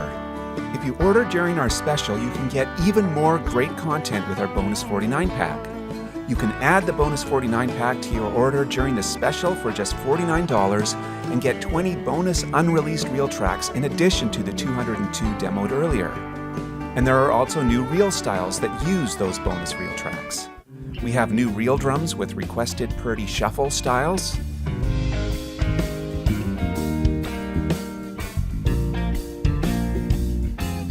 there are great Americana guitar styles from everyone's favorite Johnny Highland.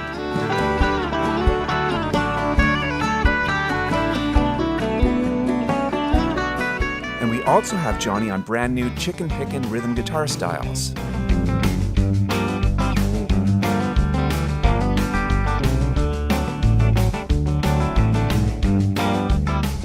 There are pop rap reel tracks with slick modern sounds.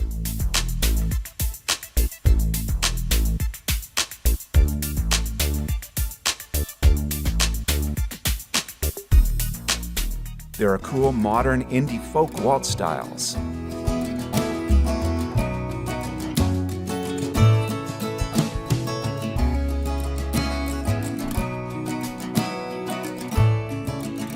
And we have dedicated cymbal fills reel drums, which are cymbal swells that occur at new sections, which are great when used with our other single instrument percussion reel drum styles.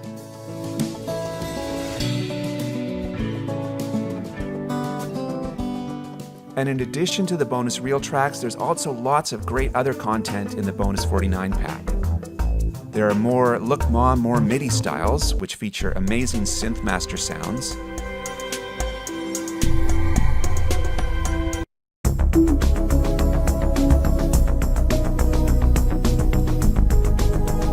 We also have new MIDI super tracks that also use the new synth master presets for some great modern pop styles.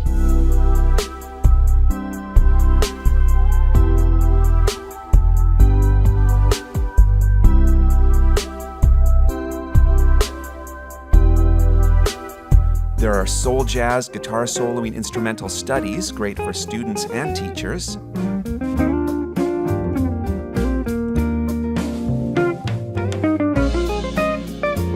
There is Real Drums Stems Set 10, which gives you access to the original source stems from the Real Drums recording sessions, which can be exported from Band in a Box, giving you complete control over your final mix.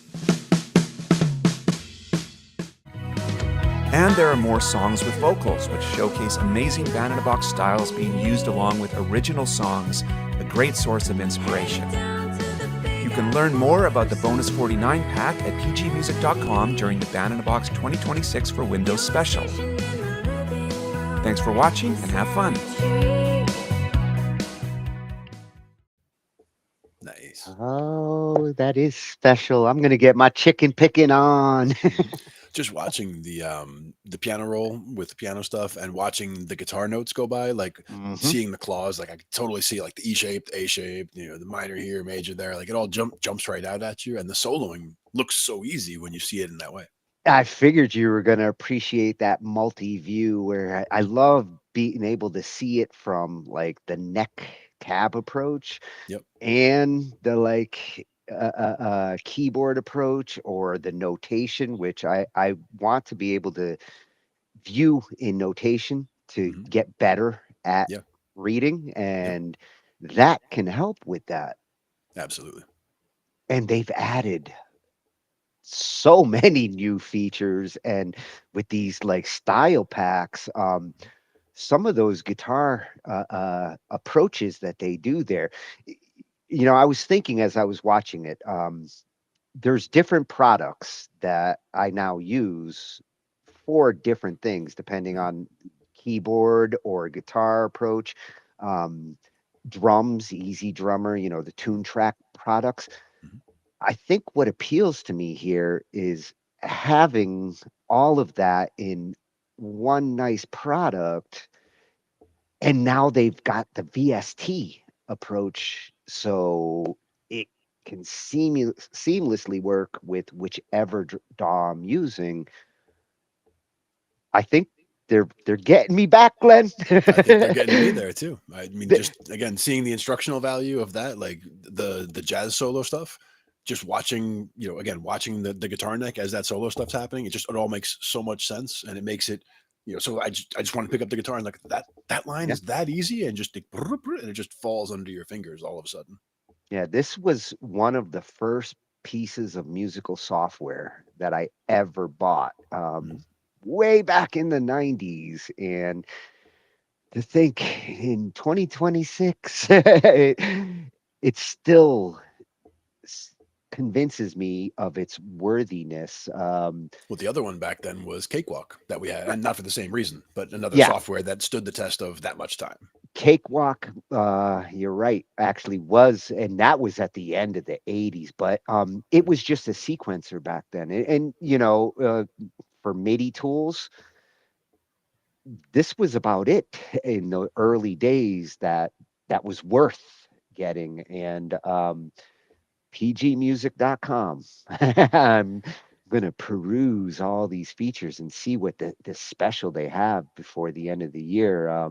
Yeah, even the just the tracks that we heard just now sounded way much more polished, or way more polished than than what I remembered it being in the past. Like it sounded more in the past. To me, it just sounded more MIDI, in terms Mechanical. of mechanical. Yeah, Yeah. Where now it has much more. It sounds like there's more nuance. The different guitar playing styles, the Purdy shuffle, the different drum styles. I mean, that all sounded very legit. Yeah, they're definitely incorporating some humanizing approaches to get the different MIDI parts to sound more human-like. Definitely. Yeah, I love what you guys are doing. Great to see you're still going strong. Absolutely. Yes, I will be back. We will let you know how it works out when we get the software. Oh yeah, I'm gonna play around with it. See, what I like about this is, right now you've got a lot of musicians that are going the AI route, and unfortunately, when you have the AI generating the music for you, and for those who want to be able to make beats but they think they don't know how, or they want to incorporate instrument parts, but they don't know how to play those instruments. This is a much safer approach where you're not going to be dealing with potential uh, um, copyright, being able to copyright your music like you might when you're dealing with the AI tools.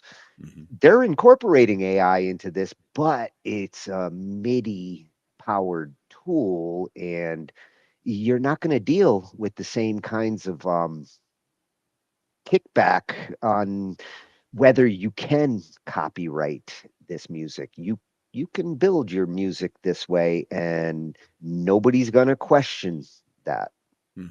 Absolutely. It's much safer than going to Suno or Udio or whatever.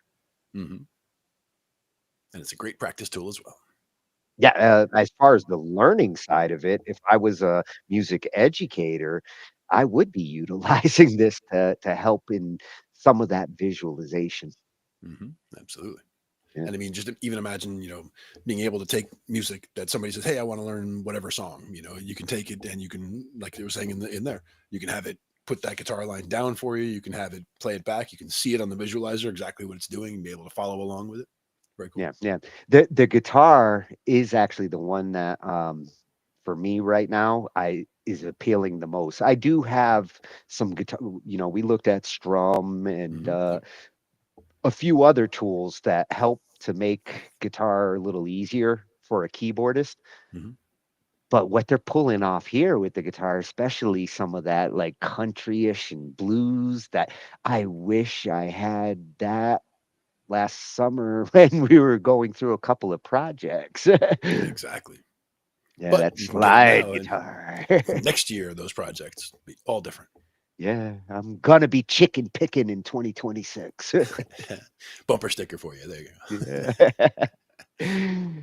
Now, for our last video, Sanjay always gets my attention when he's got a new video out. He covers the things that I love.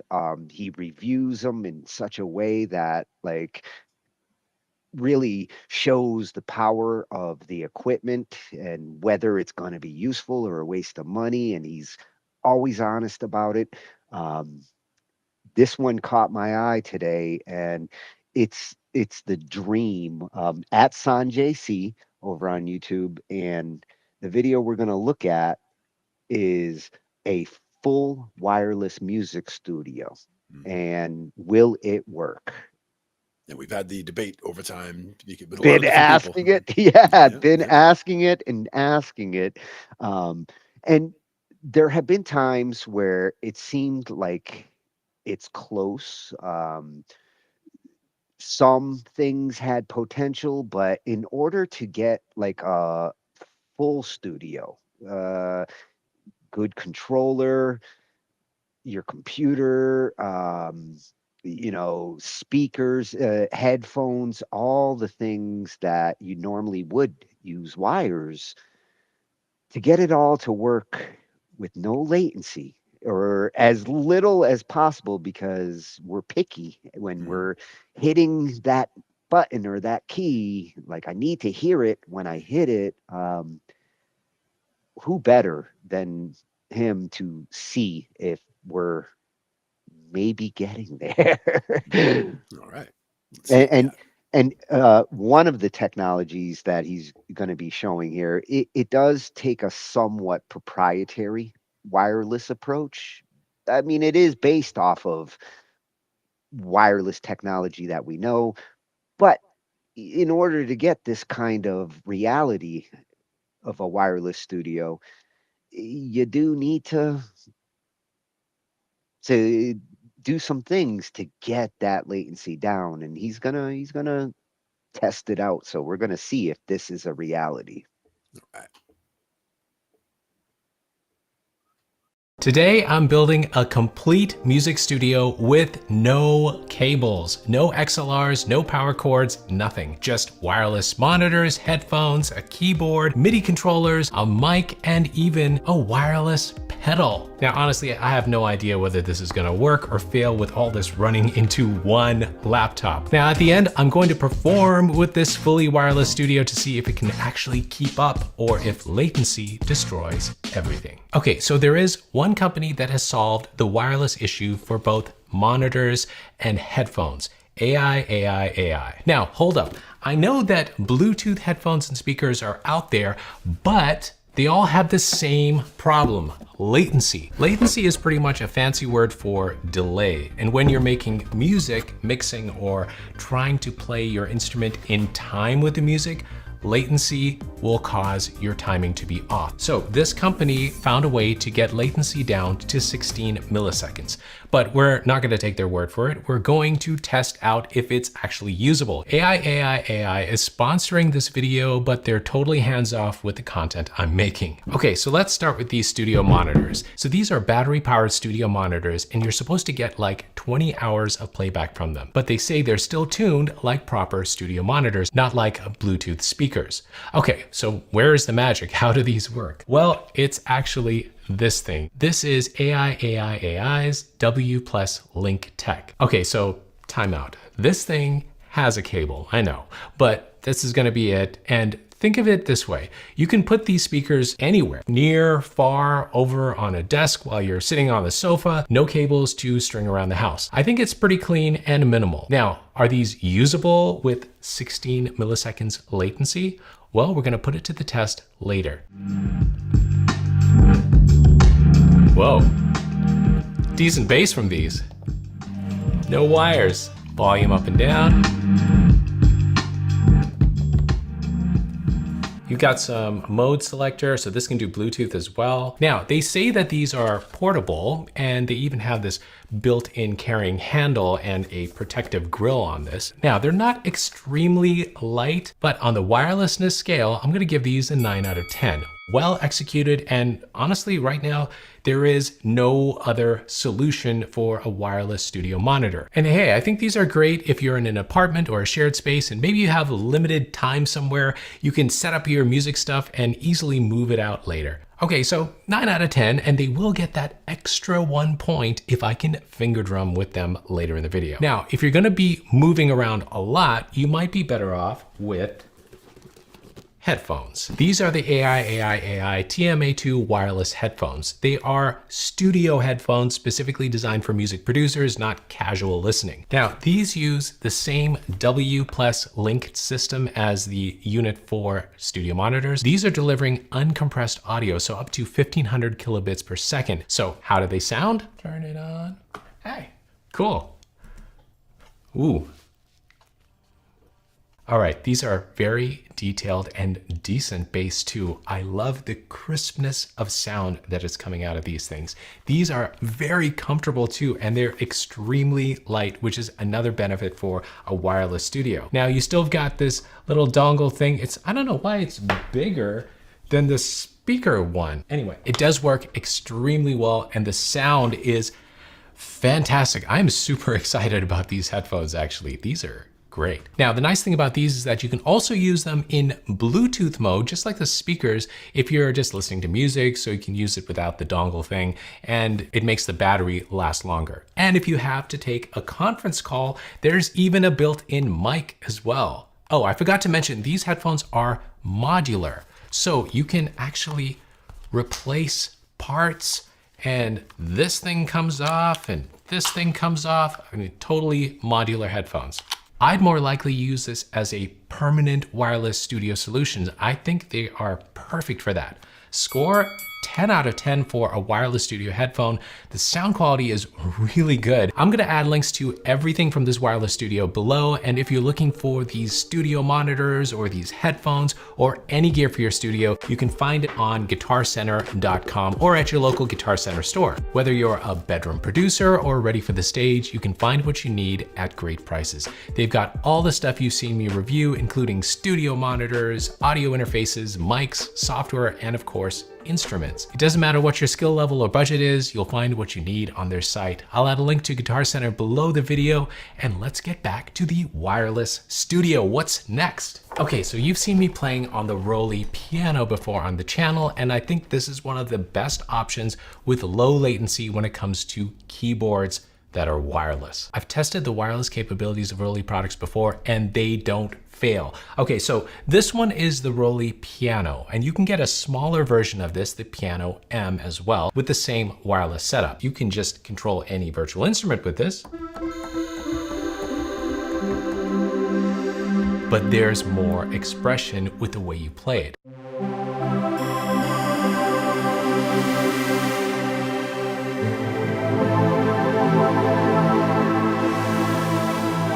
Press a key down further and it sounds different. Wiggle it around, strike it differently. It all contributes to the expression of your playing. Now, this expression is built right into the keyboard, so even if you're working with the smaller Rolly Piano M, you still get all this expression. Now, in a mobile wireless studio, this is super easy to hook up and just start playing. It's got a rechargeable battery with 6 hours of playing time. It comes with its own plugins, or you can use your own sounds or your own plugins, of course. If you truly want to be wireless, I think this is the best way to go. Now, score-wise, 10 out of 10 for wirelessness, but keep in mind, this keyboard is gonna cost you because of those extra expression features. So you're getting a lot more than just a wireless MIDI keyboard with this. Okay, this thing is so cool. This is the Black BT Sussex pedal. By the way, mine is signed by A.R. Rahman. Can you believe that? Check it out, check it out. Signed. This pedal is completely wireless and does multiple things in one pedal. Now first, you can use this as a sustain pedal. I'm going to use my hand just so you can see it clearly here.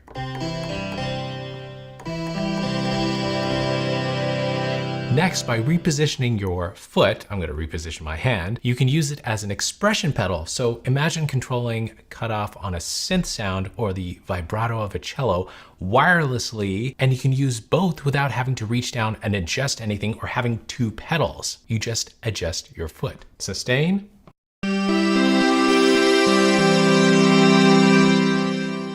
And now expression.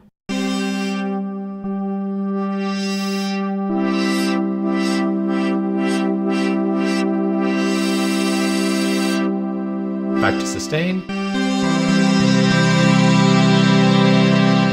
Now it does a lot more. It can also be used to modulate note triggers. There's a lot here, but honestly, just the sustain and expression combo sold me on this pedal. Now this isn't cheap, but it might be worth a look if you perform regularly. 8 out of 10, and I'm gonna put a link below if you wanna buy one of these. All right, let's do a little bit of mixing. This is the Korg Nano Key Studio. It's a MIDI controller. You've got some keys here that feel a little, I don't know, but it also gives you knobs and pads. So, does it work?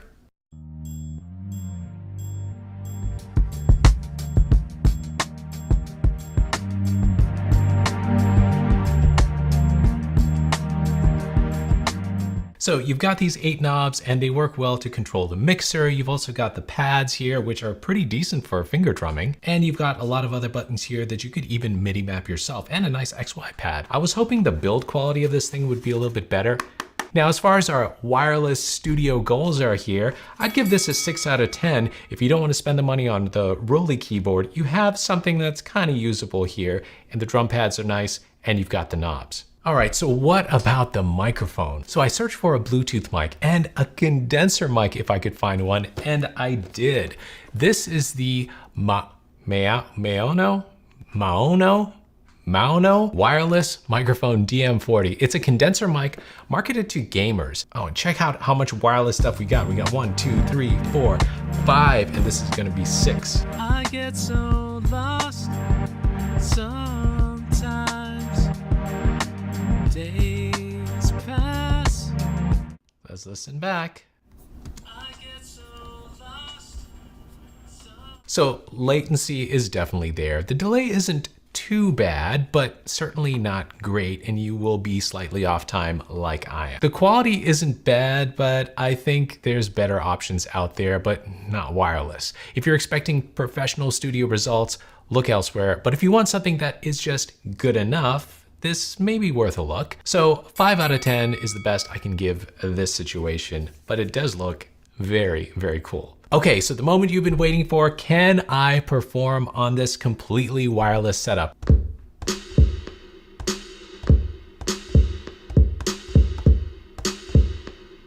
Not too bad with these pads. Can I actually do better with the computer keyboard?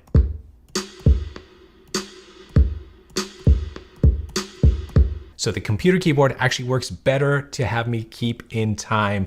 The speakers are not causing much latency.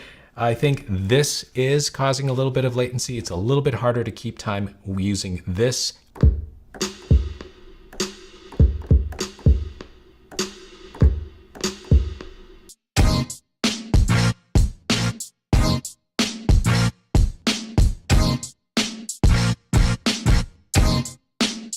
Okay, so it's decent. I think it's actually better. The Rolly keyboard is better than the Korg Nano Key at helping me keep in time. Okay, headphones and these speakers, exactly the same. Very, very usable latency. If I'm just using this keyboard, or if you had a connected drum pad to this, you're not gonna feel that latency at all. Keep making the music you love, and remember to check the links below for the best prices on AI gear and everything else in this video. And hey, if you're looking for the best new gear released in 2025, watch the video right here. See you later. Oh, I will be watching that video too. That's right. Because even if it was just the best gear last year, it's still probably pretty good. Well, and why I love his reviews is he's fair, he's honest. Granted they sponsored, that review, but of course he's gonna tell it like it is, and some of that wireless dream is getting there. The fact that he's happy with those headphones, that's the most promising one of all those products that I'd like to get my hands on. Yeah, I mean, you and your wireless headphones. I mean, that's something that you have had how many different pairs you think over the years? Well, and these and the wireless that they do, it's mostly for conferencing and being able to go, to the other room and back. But for studio quality headphones, the way he's using them there, I want those. The response has got to be great in those, yeah. Yeah, and the Rolly. I'm happy to hear that he's getting a response that he's happy with there, because I want one of those, and I'd like to have like a nice little keyboard that I can move around and not have to deal with that damn USB cord as I do it, and get the kind of response I expect from it. Now, would you be wanting the mini as far as the size goes, or I know you are a fan of full 88, but if you're looking for something to move around, you would want smaller, right? For what they do, and I like the color approach to it too. Plus the other Rolly, the one that's the expression stick, that one for sure. Like, I'm getting that sometime in the next year. Nice. Good to have goals.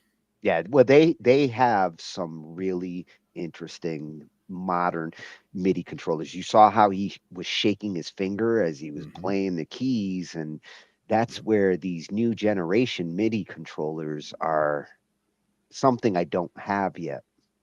Capturing that whole extra dimension of the sound. Yeah, if I can get that with the keys along with that little stick that goes behind it, that lets me move my hands and orchestrate the patch. And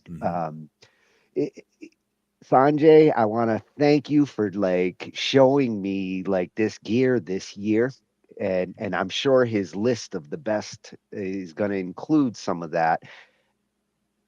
He really does like keep on the cutting edge of music gear. Absolutely. Some fun toys to play with there. Yeah, and I love watching his reviews, because you see the joy in his face, like as he's playing, and like I'm looking at him, I'm like, man, he is having fun playing with that. That's the true testament of good gear. When that gear gets you like motivated, inspired. Yeah, and even as you were saying, like, good, fair, but tells it like it is. And even a 5 or a 6 review out of 10 is not a a condemnation. It's not a don't buy. Yeah, It's I could see using it for this. I could see using it for that. You see, the different yeah, reasons or the different layers you would use it in. yeah. He had to like give it in the middle there because the test here was the wireless studio. So in that scenario, it kind of does the job, and I'm not surprised with that one utilizing Bluetooth with the microphone. Bluetooth mic. That's why we were looking at the Bluetooth 6 the other week. Fingers crossed that like Bluetooth gets there along with the other technologies, but we might be expecting too much from Bluetooth. And some of the other ones, why they could get to that like 16 milliseconds or fast enough to be able to do what he's doing with it is because they're getting around the Bluetooth limitations. Right. Very interesting stuff. Yeah, it might be time for like wireless approaches to consider, at least in the music world. Bluetooth will work for like headphones or headsets that are going to a phone and you're just listening to music, but not for musicians yet. Yeah, that's all right. It's one of those things. It's kind of like when we talked about first, trying to play music online together, and having connection issues and trying to get one person play a solid rhythm, and then the other person just keeps getting further and like further and Yeah, further the behind the because it is. floating. Yeah, the Yeah, floating. yeah, it gets crazy. But that's one of those things that one day we will get there. Yeah. And when it comes to jamming online like that and where that floating comes in with Zoom and some of these other approaches, a lot of time that floating is because the compression that the technology is trying to do to keep the streams synchronized, and you gotta go uncompressed, and there needs to be a clock that Zoom doesn't necessarily do. Although they have incorporated some new features with Zoom for musicians that we might take a look at before the end of the year. Some of these new updates have brought in new options that I haven't had a chance to test out yet.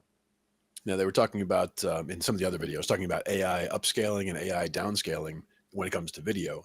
When it comes to audio and sharing audio like that, if we were to take like AI listening to me playing a bass line and have it basically do real time, as fast as possible, turn it into MIDI data to then send it, because if you're just sending data and you're not trying to send the actual compressed sound, it would be much faster and much easier. So it's a question of if you can get the AI It to translate if it fast enough. if you've got gear with these new chips that can do it fast enough, because I think if you're dealing with the older hardware, you're adding another layer, which Right, is and you're just still going trying to to send add it to, yeah. another.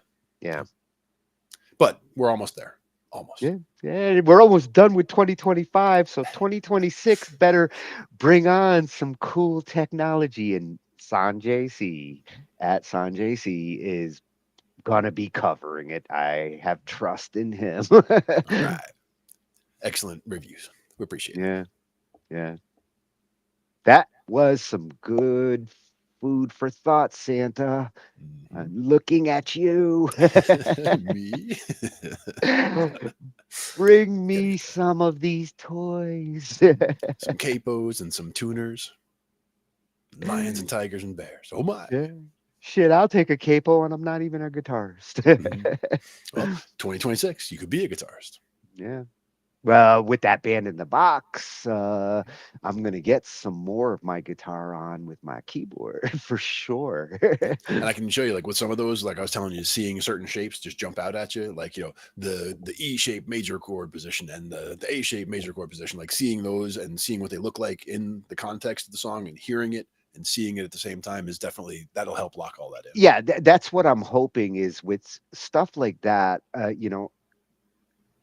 When I pick up the guitar, I can actually read it faster, seeing the tab there and translate it than I can sheet music. So Yeah, tab is a lot easier to read. A lot of times it comes down to the nuance of the timing or yeah, things like, whether it's bends or whether it's, vibrato or slides, all that kind of stuff, seeing it on paper and then translating it is one thing, but, hearing it while you're looking at the paper and going, oh, that's what that means. Okay, then, then the timing, it kind of makes more sense that way. yeah, and it's nice seeing it visually with their visuals, because like I do see like the strumming approach, I see the attack, I see the slides, and it helps me to understand it better than just the straight old tab by itself. Yeah, and some of that country stuff, watching the double stops where you're seeing 2 notes at a time being hit 2 strings apart, like Yeah. those are things that make a lot of sense and are things that are like, oh, that's what that is. Like, it's one of those things that when you hear it and then when you see it, it makes a lot of sense. But if you were just hearing it and somebody handed you guitar and said, do it, you're like, that sounds way too complicated, but it's Yeah. not as complicated as you think. Yeah, well, they're definitely making it look easier for me. Exactly. And it's because it is that easy. It's just a question of it's that easy once you get your head around how it happens. Yeah, yeah, and you can't be intimidated. You got to be willing to like at least get your foot in the water in order to appreciate it. No, you got to play some bad notes before you start playing all good notes. Oh, well, then I'm halfway there. Exactly. I'll play some bad ones now. There. Got them all out of the way. You still make them look good. No, Cheater. Well, we'll try to do it again next week. What else we got coming up? Yeah.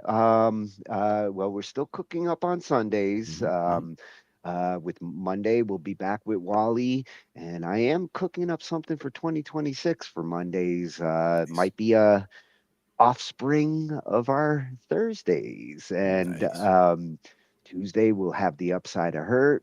Wednesday, Ange will be whipping it out. Very cool. And then we'll be right back here. Yeah, and this will be our pre-Christmas episode. So that's right.